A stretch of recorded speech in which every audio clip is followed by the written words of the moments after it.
अगर हम वास्तविक संख्याओं के बारे में जानना चाह रहे हैं तो उससे पहले आपको कुछ विशेष चीजों के बारे में पता होना चाहिए। सबसे पहले बच्चों आप लोगों को प्राकृतिक संख्याओं के बारे में जानकारी होनी चाहिए। प्राकृतिक संख्याएं तो थी, लेकिन उसके बाद बच्चों पूर्ण संख्याओं का भी आगमन हुआ।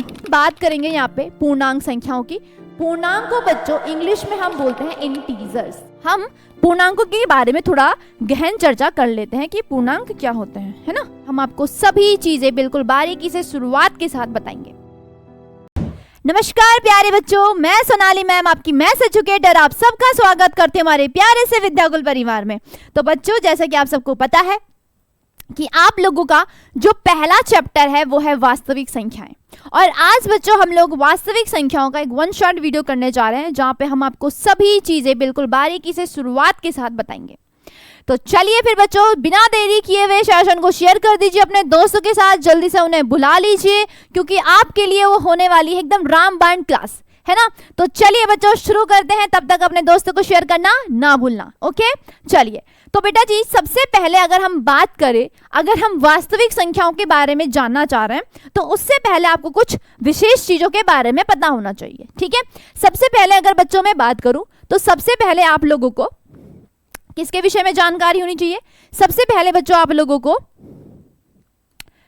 प्राकृतिक संख्याओं के बारे में जानकारी होनी चाहिए। कौन सी संख्या है बच्चों? प्राकृतिक संख्या, ठीक है। अब ये प्राकृतिक संख्याएं क्या होती है बच्चों, है ना। प्राकृतिक संख्या जिनको हम इंग्लिश में नेचुरल नंबर बोलते हैं। क्या बोलते हैं? नेचुरल नंबर, ठीक है। इनको बच्चों एन से प्रदर्शित करते हैं। किससे प्रदर्शित करते हैं? एन से। यानी कि वे संख्याएं जो काउंटिंग के लिए इस्तेमाल की जाती है, जैसे हमने काउंटिंग बोल दिया ना, काउंटिंग यानी कि 1 2 3 4 5 6 7 ऐसे करके चलता रहेगा, ठीक है। तो इन संख्याओं को बेटा हम क्या बोलते हैं? प्राकृतिक संख्याएं बोलते हैं, क्योंकि हमें प्रकृति ने दी है, प्रकृति से इनकी खोज हुई है, इसीलिए हमने इनको क्या बोल दिया? प्राकृतिक संख्या बोल दिया। अब मैं बात करूं बेटा कि जब बच्चों प्राकृतिक संख्याएं तो थी, लेकिन उसके बाद बच्चों पूर्ण संख्याओं का भी आगमन हुआ। किन संख्याओं का बच्चों? पूर्ण संख्याओं का। अब ये पूर्ण संख्याएं क्या होती हैं बच्चों? क्या होती हैं ये पूर्ण संख्याएं? देखिए बच्चों ध्यान से, इन पूर्ण संख्याओं को बेटा इंग्लिश में बोलते हैं होल नंबर्स। क्या बोलते हैं? होल नंबर, जिसको हम W से शो करते हैं। किससे प्रदर्शित करते हैं हम? W से, ठीक है। अब होल नंबर क्या होते हैं बेटा? अगर आप इन नेचुरल नंबर्स में 0 प्लस अगर नेचुरल नंबर कर दो, मतलब 0 के साथ अगर आप लोग नेचुरल नंबर को भी ऐड कर दो, तो ये क्या बन जाती है आपकी? ये आपकी पूर्ण संख्याएं बन जाती हैं। क्या बन जाती हैं? पूर्ण संख्या। तो ये अनंत होती हैं। कैसे होती है? अनंत, क्योंकि एक बार 0 की खोज हो गई थी, तो 0 की खोज होने के बाद बच्चा इतनी संख्याएं बन गई कि अब उनको गिनना ही मुश्किल हो गया है ना। और 0 की खोज करने वाले कौन थे? महान गणितज्ञ हमारे आर्यभट्ट जी थे। आप सबको पता होना चाहिए, ठीक है। ये 2 नंबरों के बारे में विशेष जानकारी रखिए। उसके बाद बच्चों आप लोगों का आता है पूर्णांक। क्या आता है? पूर्णांक। क्योंकि भाई हर एक संख्याओं के बाद बच्चों नई संख्याओं का आगमन होता गया। अब पूर्ण संख्या बन गई तो धीरे धीरे बच्चों ऋणात्मक संख्याएं भी बनी। क्या बनी? ऋणात्मक संख्याएं। अब ऋणात्मक संख्याएं बच्चों क्या होती है? ऋणात्मक संख्या क्या होती है? जो हमारी काउंटिंग नंबर होती है, ये 1 2 3, इन्हीं पे बच्चों अगर हम लोगों ने क्या कर दिया? माइनस का साइन लगा दिया। क्या लगा दिया? माइनस का साइन। इन्हीं संख्याओं को बच्चों हम लोग क्या बोल लेते हैं? ऋणात्मक संख्याएं बोल लेते हैं। अब बच्चों हम बात करेंगे यहाँ पे पूर्णांक संख्याओं की। पूर्णांक को बच्चों इंग्लिश में हम बोलते हैं इंटीजर्स। क्या बोलते हैं बच्चों? इंटीजर्स। इंटीजर्स को बच्चा Z से प्रदर्शित करते हैं। किससे प्रदर्शित करते हैं? Z से। अब आइए मैं आपको सिखाती हूँ, हम पूर्णांकों के बारे में थोड़ा गहन चर्चा कर लेते हैं कि पूर्णांक क्या होते हैं, है ना। ये क्या हो गया? चलिए देखते हैं क्या होते हैं पूर्णांक, इनके बारे में सीखते हैं बच्चों, है ना। इनके बारे में सीखते हैं कि पूर्णांक क्या चीज़ होती है, क्योंकि यही इंपॉर्टेंट है। बहुत सारे बच्चों को इसी में दिक्कत आती है ना। पूछते रहते हैं मैम पूर्णांक क्या होता है, पूर्णांक क्या होता है। तो अब देखो आपकी ये सारी झंझटें हम कर देंगे दूर। बेटा इसे कहते हैं हम संख्या रेखा। क्या बोलते हैं इसे? संख्या रेखा। अभी देखो संख्या रेखा बनेगी, बीच में हम रखेंगे 0, यहाँ पे बेटा 1, यहाँ पे हो जाएगा 2, यहाँ पे हो जाएगा 3, यहाँ पे 4, और ये मैंने एरो लगा दिया। इस एरो का मतलब संख्या अभी आगे तक है, एंड सो ऑन चल रही है, हमें नहीं पता कहाँ तक है, ठीक। यहाँ मतलब -1, इसका उल्टा ठीक फिर -2, फिर बच्चों -3, फिर लिख दो -4 और फिर यहाँ पे भी एरो। तो इधर आ जाएगा बेटा माइनस का इन्फिनाइट इन्फिनाइट और इधर आ जाएगा बच्चों प्लस का इन्फिनाइट। ठीक है, दो चीजें हो गई। अब जरा ध्यान देंगे बच्चों, यहां से लेके यहां तक इन संख्याओं को हमने क्या बोला? इन संख्याओं का बच्चों हमने क्या बोला? इन संख्याओं को हमने बोला प्राकृतिक संख्याएं। ये कौन सी संख्याएं हुई? प्राकृतिक संख्याएं। ठीक है, कौन सी संख्याएं हुई बच्चों? प्राकृतिक संख्याएं हुई। और अगर मैं बात करूं जीरो को भी इंक्लूड कर दूं और जीरो से आगे तक जितनी भी संख्या होंगी बच्चों, इनको हमने क्या बोल दिया? पूर्ण संख्याएं बोल दिया। क्या बोल दिया? पूर्ण संख्या। ठीक है, इन संख्याओं को क्या बोलते हैं बच्चों? इनको क्या बोलते हैं हम? ऋणात्मक। अभी बताया मैंने आप लोगों को, ऋणात्मक संख्या। ठीक है, क्या बोलते हैं? ऋणात्मक। और ये महान कौन है भाई? ये कौन है यहाँ पे बीच में बैठे हैं? हमारे जीरो।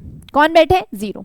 तो बेटा जी ध्यान देना कि जब हम लोग संख्या रेखा पर विभिन्न संख्याओं को एक निश्चित दूरी में क्या करते हैं? व्यवस्थित ढंग से रखते हैं, तो इसी को बेटा हम लोग क्या बोल देते हैं? संख्या रेखा बोल देते हैं। ध्यान देना बच्चों, इन दोनों के बीच की सबकी दूरी कैसी होनी चाहिए? समान होनी चाहिए। तुम्हें यहाँ पे समान ना लगे, क्यों? क्योंकि मैंने बिना मेजरमेंट के लिए आप लोगों को एक निश्चित दूरी लेनी है, सबकी सेम दूरी होनी है। ये नहीं कि आप ऐसे कर रहे हो, यहाँ पे 0 लिख दिया, यहाँ पे 1 लिख दिया, यहाँ पे 2 लिख दिया, यहाँ पे 3 लिख दिया। नहीं, सब में बराबर दूरी होनी चाहिए, इतनी दूरी सब में होनी चाहिए। ठीक है, ये चीज क्लियर हुई। अब दूसरी चीज ध्यान देंगे बच्चों, दूसरी चीज ध्यान देंगे, क्या ध्यान देने वाली बात है कि जब बच्चों इधर हुआ तुम्हारा लेफ्ट और इधर हुआ राइट। ठीक है, ठीक है, समझ में आया ना? Right hand left hand. ठीक है, अब जब बच्चों मैं राइट की तरफ जाऊंगी, यानी कि मैं दाएं पक्ष की तरफ अगर जा रही हूं, तो मैंने देखा ये 0, फिर 1, फिर 2, फिर 3, फिर 4 संख्याएं बच्चे क्या हो रही हैं? बढ़ रही हैं। क्या हो रही हैं? बढ़ रही हैं। ठीक है, तो इसका मतलब बच्चों इधर क्या हो रहा है? इंक्रीज हो रहा है नंबर। क्या हो रहा है? इंक्रीज। क्या हो रहा है? इंक्रीज, मतलब बढ़ना। बढ़ते क्रम में लिख देते हैं, बढ़ते क्रम में। ठीक, इधर कौन सा क्रम हो रहा है बच्चों? बढ़ते क्रम। अब मैं धीरे धीरे इधर जा रही हूं, है ना? मैं राइट से बच्चों लेफ्ट की साइड जा रही हूं। क्या हो रहा है? धीरे धीरे देखो क्या हो रहा है। 4 3 2 1 0 -1 -2 -3 -4 धीरे धीरे जा रही हूँ बच्चों। तो इधर जाके नंबर्स क्या हो रहे हैं बच्चों? इधर जाके नंबर क्या हो रहे हैं? डिक्रीज हो रहे हैं। क्या हो रहे हैं बच्चों? डिक्रीज। तो आप लोग यहाँ से समझ सकते हैं, यहाँ से क्या समझ सकते हो कि अगर मैं बात करूं कि इधर वाले नंबर जो होंगे, यानी कि जो राइट हैंड साइड पे नंबर जाएंगे, वो क्या होंगे बच्चों? धीरे धीरे करके बढ़ेंगे, बढ़ते हुए क्रम में है। और अगर मैं राइट से लेफ्ट की साइड आऊं, तो ये धीरे धीरे बच्चों नंबर क्या हो रहे हैं? छोटे हो रहे हैं, यानी कि डिक्रीज हो रहे हैं, घटते हुए क्रम में लिखा हुआ है। इसका मतलब अगर मैं आप लोगों से पूछूं, चार बातें। पहली बात क्या है बच्चों? पहली बात यह है कि सबसे बड़ी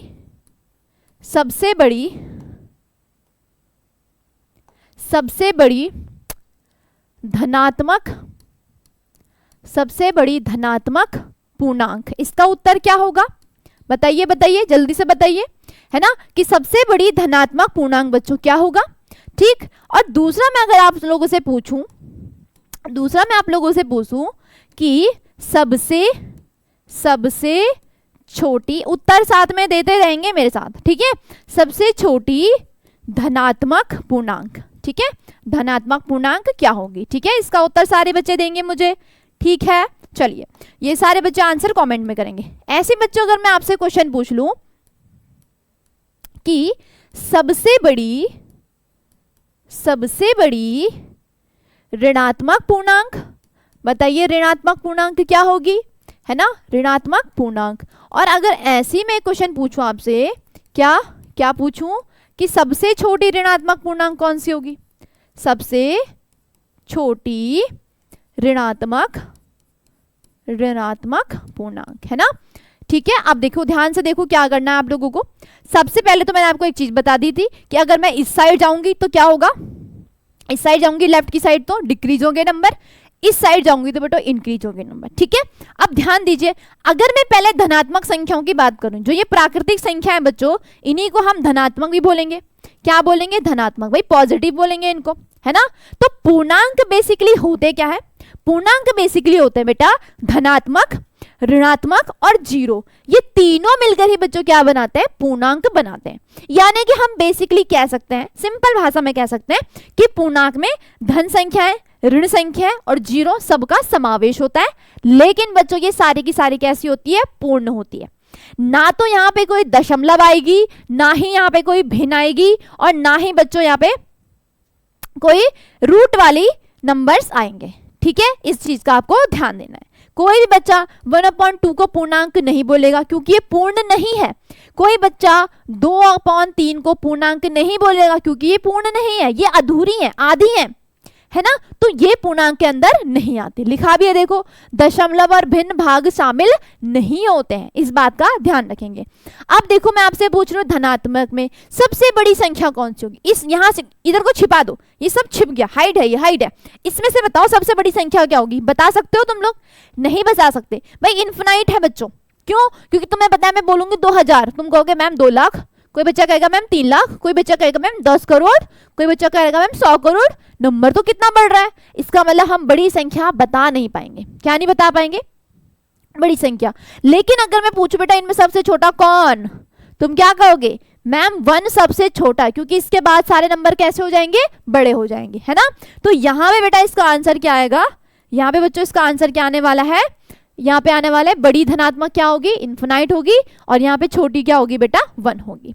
अब देखो सेम यहाँ उल्टा, देखो देखो छिपा दो इसको, ये धन वाले को छिपा दो, इसको देखो यहाँ पे, देखो यहाँ पे क्या दिख रहा है आपको। अगर मैं आपसे पूछूं कौन सी बड़ी होगी, सबसे बड़ी कौन सी होगी बेटा, सबसे बड़ी, तो तुम लोग को बताया कि बेटा इधर से हम बढ़ते हुए, इधर से बच्चा हम घटते हुए क्रम में आ रहे हैं। कौन से क्रम में आ रहे हैं, घटते हुए। यानी कि अगर ये बड़ा है तो ये उससे छोटा, फिर और छोटा, फिर और छोटा, फिर छोटा, फिर छोटा, फिर छोटा, फिर छोटा, फिर छोटा। इसका मतलब हमें छोटा कुछ मिलने वाला नहीं है। क्यों? क्योंकि यहाँ पे माइनस इन्फिनाइट है, माइनस इन्फिनाइट, -2 लाख, -3 लाख, कौन छोटा हमें नहीं पता, है ना। तो इसका मतलब मैं कह सकती हूँ बेटा कि सबसे बड़ी क्या होगी और सबसे छोटी क्या होगी। ध्यान से सुनो, सबसे छोटी तो बेटा क्या होगी, इन्फिनाइट, है ना। क्यों? क्योंकि हम इसको ढूंढ ही नहीं पा रहे हैं, कौन सा होगा, माइनस का इन्फिनाइट हो जाएगा। और यहाँ पे बेटा सबसे बड़ी कौन सी हो जाएगी, -1। सबसे बड़ी ऋणात्मक पूर्णांक क्या होगी, -1, है ना। तो अगर आपसे कोई पूछे बेटा कि -1 बड़ी है या -2 बड़ी है, तो भाई सबको पता होना चाहिए कि -1 बड़ी है किससे, -2 से। आई बात समझ में? इतनी चीज क्लियर हुई? ये बेसिक था बेटा आपका, सबसे बेसिक है। ठीक है, चलिए अब आपका चैप्टर क्या है बच्चों, वास्तविक संख्या है। ये वास्तविक संख्याएं क्या होती हैं? ठीक है बेटा, वास्तविक संख्याएं वे संख्याएं होती है जहां पे आप लोग परिमेय संख्या और अपरिमेय संख्याओं का कॉम्बिनेशन कर लेते हो, यानी कि इनका कलेक्शन कर लेते हो, सिंपल सी भाषा में कहेंगे। वास्तविक संख्याओं बेटा दशमलव संख्याएं, भिन्न संख्याएं, परिमेय संख्याएं, अपरिमेय संख्याएं, सभी संख्याओं का समावेश होता है। परंतु एक चीज का समावेश नहीं होता, वो होता है कौन, इमेजिनरी, काल्पनिक संख्याओं का समावेश नहीं होता। अब इसको समझो बेटा कैसे। देखो एक फैमिली है, इसमें 2 भाई थे बच्चों, एक भाई ये रहा, ठीक है, एक भाई ये रहा, ये 2 भाई थे। ये है रियल, ये है रियल, और ये है बच्चों इमेजिनरी। क्या है, इमेजिनरी। ठीक है, अब ये 2 भाई थे भाई। एक बच्चा था जो हमेशा रियल वर्ल्ड में जीता था, उसे हर एक चीज प्रैक्टिकली करनी बहुत पसंद थी, रियल चीजें करता था, हर चीज से रियलिटी दिखती थी। और एक ये था इमेजिनरी, बस दिन ख्वाबों में खोया रहता था, एकदम मस्त ख्वाब रहते थे उसके खोए हुए कि भैया ये होने वाला है, काश में ये होता, काश ये चीजें होती, है ना। तो यहाँ पे ये 2 चीजों का बंटवारा हो गया कि भाई इसकी अलग फैमिली बनेगी, इसकी। तो बेटा ये जो इमेजिनरी वाला बच्चा था ये हमेशा इमेजिनरी में रहता था, इसीलिए इसका आगे कुछ नहीं हुआ, ये ऐसे का ऐसे ही रह गया, ये छूट गया, ठीक है, इसको छोड़ दिया गया। लेकिन बेटा जो रियल नंबर था, रियल नंबर ने अपनी एक फैमिली बनाई। अब इस फैमिली में क्या हुआ, इस फैमिली में फिर से 2 बच्चे हुए। कितने बच्चे हुए, 2 बच्चे हुए।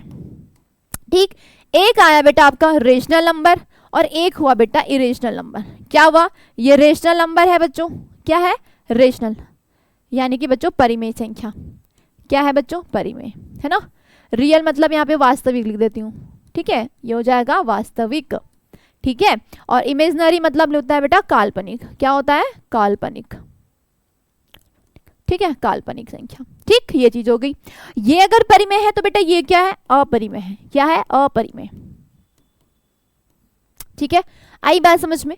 अब सुनिए यहाँ पे क्या हुआ कि रियल नंबर के यहाँ पे भी 2 बच्चे हुए, एक परिमेय संख्या एक अपरिमेय। यहाँ भी सेम कंडीशन हुई, ये भी ऐसे निकला, ठीक है। इसकी भी अपनी अलग फैमिली बनी, लेकिन यहाँ पे कुछ नहीं हुआ इसका, ये ऐसे छूट गया।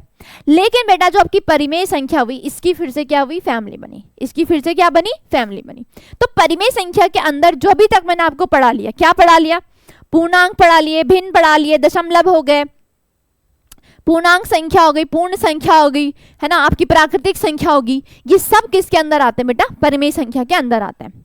यानी कि मैं सिंपल ये कह सकती हूँ कि जितनी भी संख्याएं होती हैं आपकी, उस सबकी सब क्या होती है, परिमेय संख्या होती है, ठीक है। लेकिन ये अपरिमेय संख्या परिमेय संख्या नहीं होती है, ये अलग होती है, ये बेचारे अलग हो गए, ये अलग बंटवारा, इनका अलग बंटवारा, है ना। तो ये हुआ। तो अगर मैं अब बात करूं, देखिए परिमेय संख्या में कौन कौन सी, सॉरी वास्तविक संख्याओं में बच्चों क्या क्या चीजें आती हैं, है ना। तो वास्तविक संख्याओं का बच्चा क्या बोलते हैं, रियल नंबर बोलते हैं इंग्लिश में। इसे आर से डिनोट करते हैं, किससे डिनोट करते हैं, आर से, ठीक। एक चीज का और ध्यान रखेंगे बच्चों कि जो हमारी वास्तविक संख्या होती है उनको हम रियल नंबर्स यानी कि नंबर लाइन से बच्चों क्या कर सकते हैं, शो कर सकते हैं। जो भी संख्या होंगी बच्चों हम उनको नंबर लाइन में शो कर सकते हैं। एग्जाम्पल के लिए आप देख लीजिए 0 1 2 3 4, यहाँ पे -1 -2 -3 -4। तो ये सारी की सारी बच्चों कैसी संख्या है, रियल नंबर्स है, यानी कि वास्तविक संख्या है। अगर मैं बात करूं बच्चों, आप लोगों ने एक चीज और पढ़ी है, क्या पढ़ी है मैम, यहाँ पे बेटा 1/2 पढ़ा है कि नहीं पढ़ा है भाई। 0 और 1 के बीच में कितना आएगा, 1/2 आएगा। अच्छा तो यहाँ पे कितना आएगा मैम, यहाँ पे बेटा -1/2 आ जाएगा, है ना। अगर आपसे कहूं बेटा यहाँ पे कितना आएगा, तुम कहोगे मैम 1.5 आएगा। कितना कहेगा, 1.5। कोई बच्चा कहेगा मैम यहाँ पे कितना होगा, तो बेटा यहाँ पे मैं 2.2 लिख सकती हूँ ना। कोई कहेगा बेटा मैम यहाँ पे क्या आएगा, बेटा 3/5 सॉरी 3/2 लिख दो। आई बात समझ में। तो आप लोग क्या कर सकते हो, यहाँ पे सभी संख्याओं का बेटा क्या कर सकते हो, समावेश कर सकते हो। फिर आप लोगों ने 9th क्लास में एक चीज और सीखी थी, क्या सीखी थी, कि हम अपरिमेय संख्याओं को भी बच्चों नंबर लाइंस में दिखा सकते हैं। तो याद करो यहाँ पे लगभग इधर पे बच्चों √2 भी आता है। क्या आता है, √2 भी आता है। तो लगभग इधर पे आपके √2 यहाँ पे इधर के समथिंग बेटा आपके √5 आता है। क्या आता है, √5 आता है। तो आपने क्या देखा कि मैंने यहाँ पे सभी संख्याओं का इस्तेमाल कर दिया। देखो सबसे पहले क्या थी, धनात्मक 0 1 2 3 कैसी संख्या है, ये सब धनात्मक हो गई। -1 -2 -4 कैसी हो गई, ऋणात्मक। तो धनात्मक ऋणात्मक आ गई। भिन्न और दशमलव, देखो भिन्न संख्याएं कहाँ है बच्चों, देखो ये रही, ये भिन्न संख्या, ये भी भिन्न संख्या, दशमलव, ये दशमलव सभी आ गई, ठीक। उसके बाद मैंने कहा बच्चों परिमेय संख्या, अपरिमेय संख्या, कौन सी संख्या, अपरिमेय। देखो √2 है ना, क्या आ गया बच्चों, √2। पाई भी देखो इधर कहीं आ जाएगा, इधर कहीं बेटा पाई भी हो जाएगा, इधर कहीं क्या हो जाएगा, पाई भी आ जाएगा। तो इसमें बेटा सभी संख्याओं का समावेश होता है। और बेटा काल्पनिक संख्याएं यहाँ नहीं आती, मैंने बता दिया था, इस फैमिली को अलग कर दिया गया कि भाई तुम कल्पना की दुनिया में जीते हो, तुम्हें अलग कर दो, है ना, इनको हटा दिया, ठीक। ये चीज हो गई। तो अब हम एक चार्ट के थ्रू बच्चों समझ सकते हैं। जैसा कि आपको दिखाई दे रहा है कि हमारे पास सबसे पहले आती है वास्तविक संख्या। क्या आती है, वास्तविक संख्या। उसके बाद बेटा हमारे पास 2 संख्याओं का जन्म होता है। मैंने बताया था ना, अभी इसकी भी फैमिली बनती है, एक परिमेय संख्याओं का बनता है और एक अपरिमेय संख्याओं का बनता है, ठीक है। अब बेटा हुआ क्या कि ये अपरिमेय संख्या भी अकेली हो गई, ये क्या हो गई, अकेली हो गई, इनका आगे कुछ फ्यूचर नहीं हुआ। लेकिन हमारी जो परिमेय संख्या हुई बेटा, इनका आगे फ्यूचर हुआ। इन्होंने फिर अपने आप को बांट दिया। अब ये 2 चीजों में बढ़ गए बेटा, एक पूर्णांक में बढ़ गए और एक बढ़ गए गैर पूर्णांक में। अब पूर्णांक तो तुमको मैंने बता ही दिया, माइनस वाली संख्या है, प्लस वाली संख्या और 0, ये तो पूर्णांक होती है। और याद रखना बच्चों ये पूर्ण होती है, अधूरी नहीं होती है। यहाँ पे आधा, 1.5 कुछ नहीं आएगा, दशमलव नहीं आएगा। गैर पूर्णांक में आ जाएगा बेटा, गैर पूर्णांक में क्या आएगा, देखो नेगेटिव वाले भिन्न आ जाएंगे, पॉजिटिव वाले भिन्न आ जाएंगे, दशमलव आ जाएंगे, सब आ जाएगा, ठीक। उसके बाद ये गैर पूर्णांकों का भी आगे कुछ नहीं हुआ। उसके बाद बेटा पूर्णांकों का फिर से वर्गीकरण हुआ। पूर्णांकों में कौन कौन मिला तुम्हें, ऋणात्मक, शून्य और धनात्मक। ये कौन मिले, पूर्णांक मिले। क्या मिले, पूर्णांक। और फिर बच्चों इन सब का एक क्या बन गया, पूरा फैमिली बन गया। क्या बन गया, पूरा फैमिली बन गया, आई बात समझ में? तो ये पूरा इनका एक तरह से क्या है बच्चा, फैमिली ट्री समझ लो, किसका, वास्तविक संख्याओं का। तो इसका मतलब बच्चों में सीधी सादी सी भाषा में कह सकती हूँ कि जो वास्तविक संख्याएं होती हैं, है ना, वो सभी संख्याओं का समावेश होता है। यानी कि और सिंपल में अगर कह सकूं, जितनी भी आपकी ऋणात्मक संख्या है, ऋणात्मक संख्या है वास्तविक संख्या होती है, धनात्मक संख्या है वास्तविक संख्या होती है, पूर्णांक वास्तविक होती है, गैर पूर्णांक वास्तविक होती है, परिमेय संख्या वास्तविक होती है, अपरिमेय संख्या ये भी वास्तविक होती है। यानी कि सबकी सब बच्चों क्या होती है, वास्तविक संख्या होती है। ठीक है, आई बात समझ में? तो अगर बात समझ में आई है तो सेशन को भी शेयर कर दो अपने दोस्तों के साथ। ठीक है, और जो बच्चा बेटा नया जुड़ता है वो क्या कर लिया करो, सेशन को लाइक कर दिया करो, चैनल को सब्सक्राइब कर दिया करो, बेल आइकन भी दबा दिया करो। क्यों? क्योंकि तभी तो तुम्हें आगे की क्लास का नोटिफिकेशन मिलेगा। ठीक है, चलो फिर आगे बढ़े। चलिए अब बेटा कुछ इंपॉर्टेंट चीजें हैं, इनको भी जान लीजिए। बेटा अभाज्य संख्याएं क्या होती हैं, बहुत इंपॉर्टेंट है, बहुत इंपॉर्टेंट, क्योंकि आगे अगर आपको पढ़ना है तो ये चीजें पता होनी चाहिए। देखो बेटा अभाज्य संख्याएं वे संख्याएं होती हैं, वे संख्या होती हैं जिनके केवल दो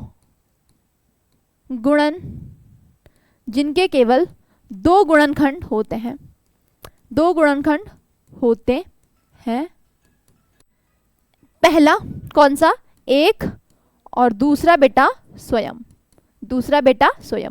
मतलब या तो खुद होगा या एक होगा, बस ये दो की ही टेबल में आएगा और किसी की भी टेबल में नहीं आएगा, उसी को बच्चों हम लोग अभाज्य संख्या कहते हैं। जैसे मैंने कहा बेटा दो है ना, दो है ना, दो, तो दो देखो किसकी टेबल में आता है, एक की टेबल में और खुद की टेबल में। क्या कभी दो किसी और की टेबल में आया?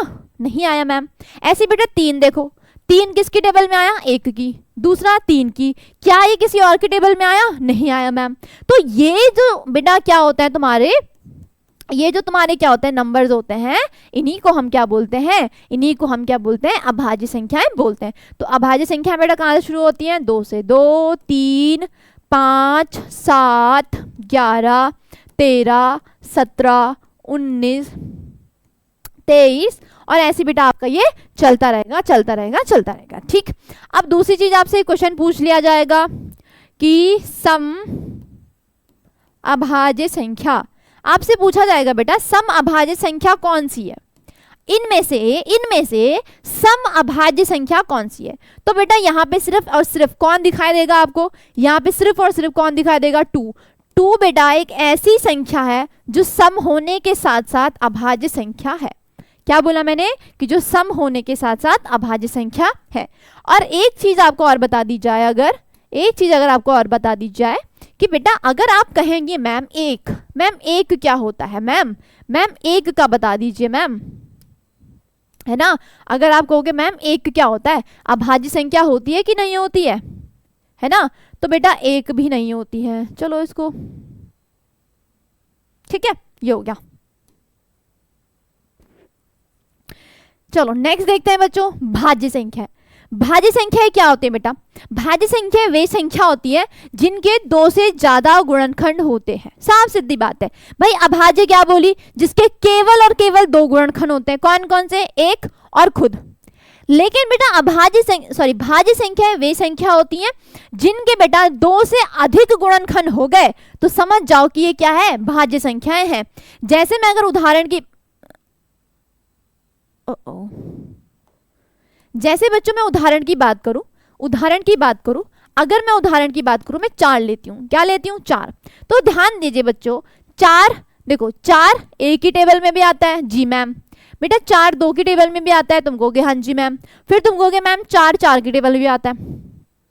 इसका मतलब इसके 2 से ज्यादा क्या हो गए बेटा, गुणनखंड हो गए, इसीलिए इसको हमने क्या बोल दिया, भाज्य संख्या बोल दिया। सिंपल सी बात है कि जो 2 से ज्यादा की टेबल में आता है उसी को हम क्या बोलते हैं, भाज्य संख्या बोलते हैं।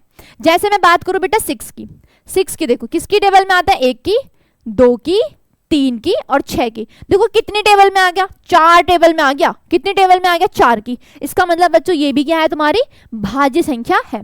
तो अगर मैं एग्जाम्पल लिखने की कोशिश करूं, इसके मैं अगर उदाहरण लिखने की कोशिश करूं, कौन कौन से नंबर होंगे भाई, जो अभाज्य संख्या होते हैं उनको छोड़ के जितने भी नंबर होंगे सब क्या हो जाएंगे, सब क्या हो जाएंगे, भाज्य हो जाएंगे।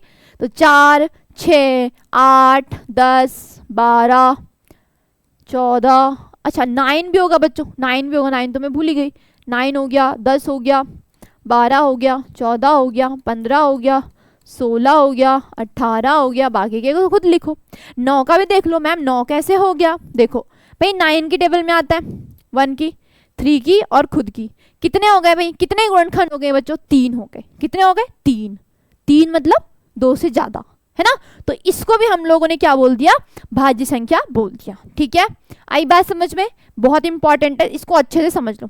अब एक चीज मैं यहाँ पे साइड में ही लिख देती हूँ, यहीं पे लिख देती हूँ, साइड में लिख देती हूँ बेटा, एक के बारे में। किसके बारे में, एक भाई साहब भी तो हैं, वो तो कहीं लिखे ही नहीं, मैंने ध्यान दिया तुम लोगों ने, मैंने उसे कहीं लिखा ही नहीं है। तो एक का क्या सीन है भाई, एक का क्या बोलेंगे, तो बेटा जो एक होता है ना तो यह भाज्य है, ना तो यह भाज्य है और ना ही अभाज्य है, ना ही अभाज्य। ऐसा क्यों हुआ, बेचारे एक को सिंगल क्यों रखा, देखो बेटा, देखो हमने कंडीशन क्या बोली है कि अगर अभाज्य होगा तो 2 गुणनखंड होने कंपलसरी है भाई, लेकिन एक तो बस अपनी ही टेबल में आता है, दूसरे के तो किसी की टेबल में आता ही नहीं है, तो पहला रूल तो यहीं पे खत्म। और हमने भाज्य संख्या क्या बोली कि 2 से ज्यादा। अब तो इसका 2 ही नहीं है, तो 2 से ज्यादा तो सोचना ही क्यों है। कभी तो हमने पढ़ा ही नहीं ऐसा कि 3 1 जा 3, नहीं 3 1 जा 1 होता है, कभी पढ़ा है तुम लोगों ने, या 2 1 जा 1 होता है, कभी ऐसा पढ़ा है तुम लोगों ने, नहीं पढ़ा है ना। ठीक है, तो ये चीजें होती है बेटा जो आपको याद रखनी होती है, कभी कभी ये 1 नंबर्स के क्वेश्चन में पूछी जाती हैं। ठीक है, चलिए अब बात करते हैं बेटा सहअभाज्य की। सहअभाज्य को इंग्लिश में बोलते हैं कोप्राइम नंबर। क्या बोलते हैं, कोप्राइम नंबर्स। अब सहअभाज्य क्या होती है वो सुन लीजिए। ऐसे नंबर जैसे मान लीजिए मैंने लिख दिया बेटा 3 और 4, यदि बेटा इनके बीच में कोई भी कॉमन फैक्टर ना हो, है ना, समान गुणनखंड ना हो बेटा, क्या ना हो, समान, मतलब क्या होगा, समान गुणनखंड का मतलब क्या होगा कि बेटा इनका ऐसा कोई टेबल नहीं होगा। कॉमन टेबल लिख लो, सीधा सीधा लिखो, इंग्लिश में लिख लो कॉमन टेबल। क्या 3 और 4 का कोई कॉमन टेबल है, कोई कॉमन टेबल है, सिर्फ और सिर्फ बेटा एक चीज है, क्या, 1, सिर्फ और चीज एक है भाई, 1 3 जा 3, देखो 1 3 जा 3, 1 4 जा 4, बस ये है। इसके अलावा कोई ऐसा नंबर है जो इस 3 और 4 को काट दे, सेम नंबर पूछा है भाई, 3 को 3 काटेगा लेकिन 4 को नहीं काटेगा, 4 खुद को काटेगा लेकिन 3 को नहीं काटेगा, है ना। तो ऐसे नंबर्स बेटा जिनके बीच में केवल एक कॉमन होता है, बाकी कुछ भी कॉमन नहीं होता, इनको हम क्या बोलते हैं, सहअभाज्य बोलते हैं। और ये वेरी वेरी इंपॉर्टेंट है, इसको ध्यान रखना। तो जैसे मैं इसको लिख दूं 3 और 4, इसके बीच में कोई कॉमन फैक्टर नहीं है, कोई समान गुणनखंड उभयनिष्ठ गुणनखंड है ही नहीं, एक को छोड़ के, किसको छोड़ के, एक को, बस, है ना। जैसा देखो 8 और 15, भाई कोई टेबल ऐसी पढ़ी तुम लोगों ने आज तक जिसमें 8 भी आता और 15 भी आता हो, भाई 8 किस में आता है, 2 में आता है, 15 किस में आता है, 3 में आता है, 5 में आता है ना। तो अलग अलग टेबल हो गई, हमें अलग अलग टेबल नहीं चाहिए, हमें सेम टेबल चाहिए जो इन दोनों को कट कर दे, ठीक है, आई बात समझ में। चलिए अब सीखते हैं बच्चा परिमेय संख्याओं के बारे में, और साथ में अपरिमेय संख्याओं के बारे में भी सीखेंगे। देखिए बेटा, परिमेय संख्याएं वे संख्या होती हैं जिनको बेटा हम p/q की फॉर्म में लिख सकते हैं, ठीक है। और बेटा p एंड q बेटा आपके क्या होते हैं, पूर्णांक, है ना। पूर्णांक आप लोगों ने पढ़ लिए, पूर्णांक होते हैं, ठीक है, पूर्णांक होने चाहिए। दूसरा चीज q is not equal to 0 होना चाहिए, q is not equal to, यानी कि q 0 नहीं होना चाहिए। क्यों, ऐसा क्यों, अगर मैं लिख दूं बेटा 2/0 तो बेटा इसको क्या बोलेंगे हम, अपरिभाषित, क्या बोलेंगे, अपरिभाषित। अगर मैं आपसे कहूं बेटा, अगर मैं आपसे कहूं 0/3 तो आंसर कितना आएगा, 0 आएगा। तो इसमें और इसमें बेटा दोनों में डिफरेंस है, यहां 0 से भाग दे रहे हैं, यहां 0 को भाग दे रहे हैं, ठीक है, तो अगर हम ये लिखेंगे तो ये क्या आएगा, अपरिभाषित। इसको लिखेंगे तो ये क्या आएगा बेटा, 0 आएगा। ठीक, अब दूसरी चीज, यहां पे एक चीज और ध्यान देनी है। क्या ध्यान देनी है कि P एंड Q सह अभाज्य संख्या होंगी। क्या होंगी बेटा, सह अभाज्य संख्या। अब तुम कहोगे मैम ये क्या होता है, अभी तो पढ़ा है सह अभाज्य संख्या, जिनके बीच में सिर्फ और सिर्फ 1 कॉमन होगा और कुछ भी नहीं, उसी को हम क्या बोलेंगे बेटा, सह अभाज्य संख्या। तो मैम यहां से क्या लेना देना है इसका, चलो आ जाओ सीखते हैं। एग्जाम्पल की बात अगर मैं करूं, मैंने कहा बेटा 1/2 परिमेय संख्या है। बेटा मैं कहूं माइनस का 1/3, ये भी परिमेय संख्या है। बेटा मैं आपसे कहूं 0, यस 0 भी परिमेय संख्या है। कैसे, इसके अपॉन में 1 लगा दो, परिमेय संख्या हो जाएगी। ठीक, उसके बाद अगर मैं कहूं बेटा 3, इसके अपॉन में 1 लगा दो, परिमेय संख्या हो जाएगी। मैं कहूं -3, इसके अपॉन में 1 लगा दो, परिमेय संख्या हो जाएगी। तो ये सारी क्या होती है बेटा, परिमेय संख्या होती है। ठीक है, तो परिमेय संख्या के बारे में हमने ऑलरेडी डिस्कशन कर लिया कि जितनी भी संख्याएं थी वो सब के सब, वो सारी की सारी क्या होती हैं, परिमेय संख्या होती हैं। ठीक है, अब बात करते हैं परिमेय। अब परिमेय संख्या क्या होती है बेटा, जिनको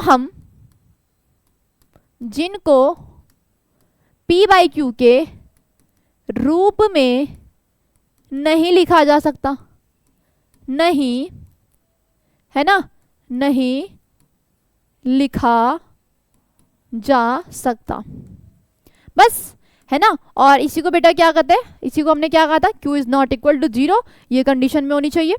अब जब इसको लिख नहीं सकते तो फिर क्या करेंगे, देखिए जैसे मान लीजिए मैंने कहा √2, √3, मैंने कहा बेटा पाई, मैंने कहा बेटा e, मैंने कहा बेटा √5, मैंने कहा बेटा 2 - √5। ये सारे के सारे नंबर कैसे हो जाएंगे बच्चों, ये सारे के सारे नंबर कैसे हो जाएंगे बच्चों, ये सारे के सारे नंबर कैसे हो जाएंगे, अपरिमेय। क्यों, क्योंकि बेटा हम इनको P/Q की फॉर्म में लिख ही नहीं पाएंगे, और जब P/Q की फॉर्म में लिख नहीं पाएंगे तो क्या होगा, इन सबको हम क्या बोलेंगे, अपरिमेय संख्याएं बोलेंगे। ठीक है, अब आपको कुछ चीजें, कुछ पॉइंट्स याद रखने हैं। ठीक है, अगर मैं आपसे कहूं कि आप irrational number plus irrational number को ऐड करो, क्या आएगा। मैं आपसे कहूं बेटा irrational number minus irrational number को ऐड करो, क्या आएगा। मैं आपसे कहूं बेटा irrational number into irrational number आएगा तो क्या आएगा, और irrational number divided by irrational number करोगे तो क्या आएगा। तो बेटा जी इनको आपको कुछ नहीं करना है, आप एक एग्जाम्पल लोगे और एग्जाम्पल से प्रूफ कर दोगे कि इसका आंसर क्या आएगा। तो एक मैं आपको प्रूफ करके बताऊंगी, ठीक है। तो ये क्या आएगा, मे और मे नॉट इरेशनल। इरेशनल का मतलब मैंने क्या बताया, परिमेय संख्या, सॉरी इरेशनल का मतलब बेटा अपरिमेय संख्या। ठीक है, शॉर्ट में लिख रही हूँ ना, इतना बड़ा नहीं लिख सकती बार बार। ठीक है, तो यहाँ पे इसकी लिख देती हूँ, इसको बोलते हैं बेटा इरेशनल। क्या बोलते हैं, इरेशनल। ठीक है, और इससे पहले हमने क्या पढ़ लिया था, रेशनल। क्या पढ़ लिया था बच्चों, रेशनल। ठीक, एक क्वेश्चन और पूछती हूँ आप लोगों से, यहीं पे पूछती हूँ कि दो परिमेय संख्याओं के बीच, दो परिमेय संख्याओं के बीच कितने परिमेय संख्या होंगी, है ना, कितनी परिमेय संख्या होंगी, आपसे ये पूछा जाएगा, है ना। तो कितनी परिमेय संख्या होंगी भाई, कितनी होंगी भाई, दो नंबर लिए बेटा मैंने, ये नंबर लाइन है, यहाँ पे बच्चों 1 है, यहाँ पे 2 है, इन दोनों के बीच में कितने नंबर्स होंगे, कितने नंबर्स होंगे बेटा, 1, 1.2, 1.21, 1.23, 1.25, 1.3, 1.4, कितने सारे नंबर ढूंढ लूंगी मैं, कितने सारे नंबर, है ना। तो अगर हम इतने सारे नंबर ढूंढ रहे हैं, इसका मतलब कितने हो जाएंगे बेटा, अनंत हो जाएंगे। कितने हो जाएंगे, अनंत। यानी कि दो परिमेय संख्याओं के बीच में आपको अनंत से भी आगे नंबर मिलने वाले हैं। आप इनको इंसर्ट करना सीखते हो, ठीक है। चलिए अब आते हैं आगे आ जाओ। इसको मैं प्रूफ करके दिखा देती हूँ तुम्हें, एक प्रूफ करके दिखाती हूँ। देखो बच्चों, अगर मैं एक इरेशनल नंबर ले रही हूँ, मैंने कहा 2 - √3, और एक दूसरा नंबर ले लिया बच्चों मैंने 2 + √3, ठीक है। अब मैं इन दोनों को प्लस कर रही हूँ, ठीक है, प्लस कर लो, क्या हो जाएगा भाई, 2 - √3 + 2 + √3 है भाई, ये √3 कितना हो जाएगा, कट, 2 और 2 कितना हो गया बेटा, 4 हो गया। ये कैसा नंबर है बच्चों, ये तुम्हें पता है रेशनल नंबर है। कैसा नंबर है, रेशनल नंबर।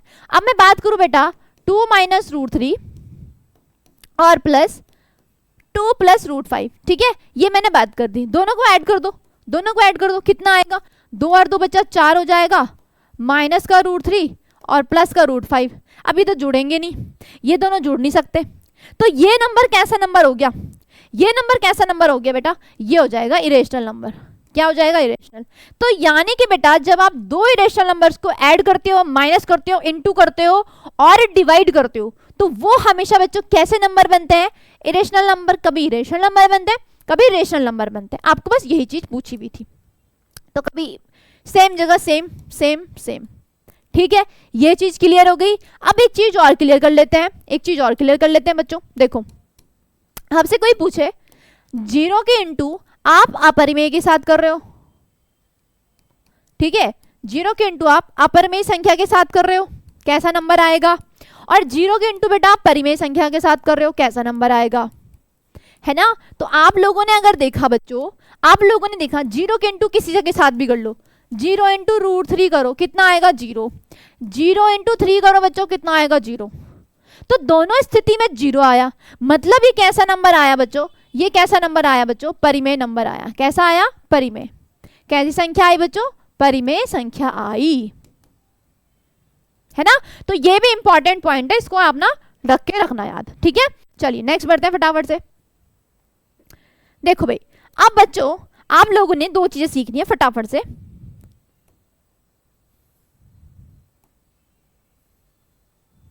देखो सबसे पहले गुणज, गुणज के बारे में सीखते हैं। कुछ नहीं है, गुणज का मतलब आप किसी की टेबल पढ़ लो। 2 1 जा 2, 2 2 जा 4, 2 3 जा 6, 2 4 जा 8, 2 4 जा 8, 2 5 जा 10, 2 6 जा 12, इसको बोलते हैं गुणज।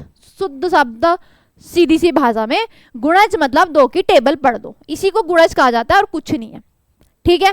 अब आपसे कोई पूछेगा कि गुणज कैसे होता है, लिमिटेड होते हैं अनलिमिटेड, तो याद रखना बेटा ये कैसे होता है, अनलिमिटेड। अनलिमिटेड मतलब खत्म ही नहीं होंगे, करते रहो आप 2 की टेबल पढ़ते रहो पढ़ते रहो पढ़ते रहो। भाई 2 लाख गुण है, 2 लाख, ठीक है। तो भैया आप लोग करते रहो, 2 के इंटू करते रहो करते रहो करते रहो करते रहो करते रहो, जो मिलेगा वो सब किसके अंदर आएगा बेटा, गुणज के अंदर आएगा, ठीक। अब बात करूं बेटा मैं गुणनखंड की।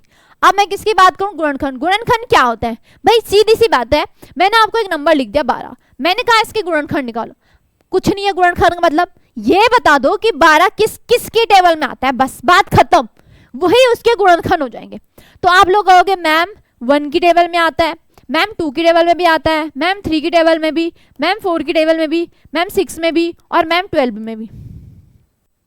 तो ये जो नंबर आपने देखे बच्चों, यही इसके क्या हो गए, गुणनखंड हो गए। क्या हो गए, गुणनखंड। यानी कि जो उसकी जिसकी टेबल में 12 आएगा वो उसकी क्या हो जाएंगे, गुणनखंड हो जाएंगे, है ना। सिंपल सी बात अगर मैं कहूँ, देखो मैं अगर तुमसे बात करूं 20 की, 20 बताओ किस किस की टेबल में आता है, किस किस की टेबल में आता है। 20 का टेबल नहीं पढ़ना है, 20 किस किस की टेबल से कटता है, कि किसकी टेबल से ये कट जाए इन द सेंस 0 शेष बच जाए, तो क्या होगा। देखो तुम कहोगे मैम 120 जा 20, वो सॉरी हाँ ठीक है, 20 के इंटू 1 से करोगे 20 आएगा, फिर 2 10 जा 20, ठीक है। फिर तुम कहोगे मैम 5 4 जा 20, ठीक है। फिर तुम कहोगे मैम 4 5 जा 20, ठीक है। फिर तुम लोग कहोगे मैम 10 2 जा 20, ठीक है। और उसके बाद तुम सीधा कहोगे मैम 21 जा 20। तो ये बेटा ये जो नंबर्स आए यही इसके क्या है, गुणनखंड है। क्या है बच्चों, गुणनखंड। अब तुमसे कोई पूछेगा गुणनखंड लिमिटेड होते हैं अनलिमिटेड होते हैं, तो बेटा गुणनखंड लिमिटेड होते हैं, आप इनको काउंट कर सकते हो। क्या कर सकते हो, काउंट कर सकते हो। काउंट करो 1 2 3 4 5 6, तो इसके टोटल गुणनखंड कितने हो गए बच्चों, 6 हो गए। इसके टोटल गुणनखंड कितने हो गए, 1 2 3 4 5 6, इसके भी 6 ही है। वाओ। लेकिन अगर मैं तुमसे पूछूं बच्चों, मैं तुमसे पूछूं इसके गुणज बताओ कितने हैं, तुम कहोगे मैम 1 2 3 4 5 6, मैम आगे भी तो है, आगे भी तो कंटिन्यू टेबल चलेगी। तो ये हो गए गुणज और गुणनखंड, ठीक। अब ये चीज क्यों सीखी हमने वो देखिए। अब आता है बेटा आपका लघुत्तम समापवर्त्य, जो कि क्या है आपका एलसीएम। क्या है, एलसीएम, ठीक है। अब देखिए एलसीएम क्या होती है। अगर बच्चों आपने कोई दो संख्या ले ली और वो दोनों संख्याएं क्या होंगी बच्चों, जो दो से या दो से अधिक संख्याओं से पूरी तरह से विभाज्य हो, वह छोटी संख्या जो दो या दो से अधिक संख्याओं से पूरी तरह से विभाजित होती है, उसे हम क्या बोलते हैं? एलसीएम बोलते हैं। मान लीजिए मैंने आपसे कहा 15, मैंने कहा 15, अभी किस किस से पूर्णतः विभाजित होगा? किस किस से पूर्णतः विभाजित होगा बच्चों? 3 से भी होगा और 5 से भी होगा, 3 से भी होगा और 5 से भी होगा। तो मैं अगर आपसे बोलूं कि भाई 3 और 5 का एलसीएम निकालो, लघुत्तम समापवर्त निकालो, तुम क्या कहोगे? कितना होगा? 15 होगा। क्या होगा? 15। क्यों बोला मैंने 15 होगा? क्योंकि भाई तुमने देखा 3 की टेबल में 15 भी आता है और 5 की टेबल में 15 भी आता है, तो इसका मतलब इसका ये क्या हो जाएगा? क्या हो जाएगा? एलसीएम हो जाएगा। ठीक, अब इसको थोड़ा और अच्छे समझते हैं जैसे कि बच्चों मैंने आपसे कहा कि मान लीजिए 2 नंबर है बच्चों, एक 12 है, एक 15 है। ठीक है, मुझे इन दोनों का एलसीएम निकालना है। क्या निकालना है? एलसीएम। Find LCM. एलसीएम ज्ञात करो, मुझे ये करना है, एलसीएम निकालना है। कैसे करोगे? ध्यान से देखो। सबसे पहले देखो दो किस किस की टेबल में आता है? 1 की टेबल में आता है। फिर देखो किसकी टेबल में आता है बच्चों? 2 की टेबल में, फिर 3 की, फिर 4 की, फिर 6 की और फिर 12 की। ठीक है, सबको पता है ये कैसा आया? ऐसी 15 का देखो, 15 का 1 की, फिर 3 की, फिर 1 3 5 और फिर हो जाएगा 15। ठीक है, ये हो गया। अब हमें ये बताना है कि इनका एलसीएम क्या होगा। इनका एलसीएम बच्चों हमें बताना है कि क्या होगा।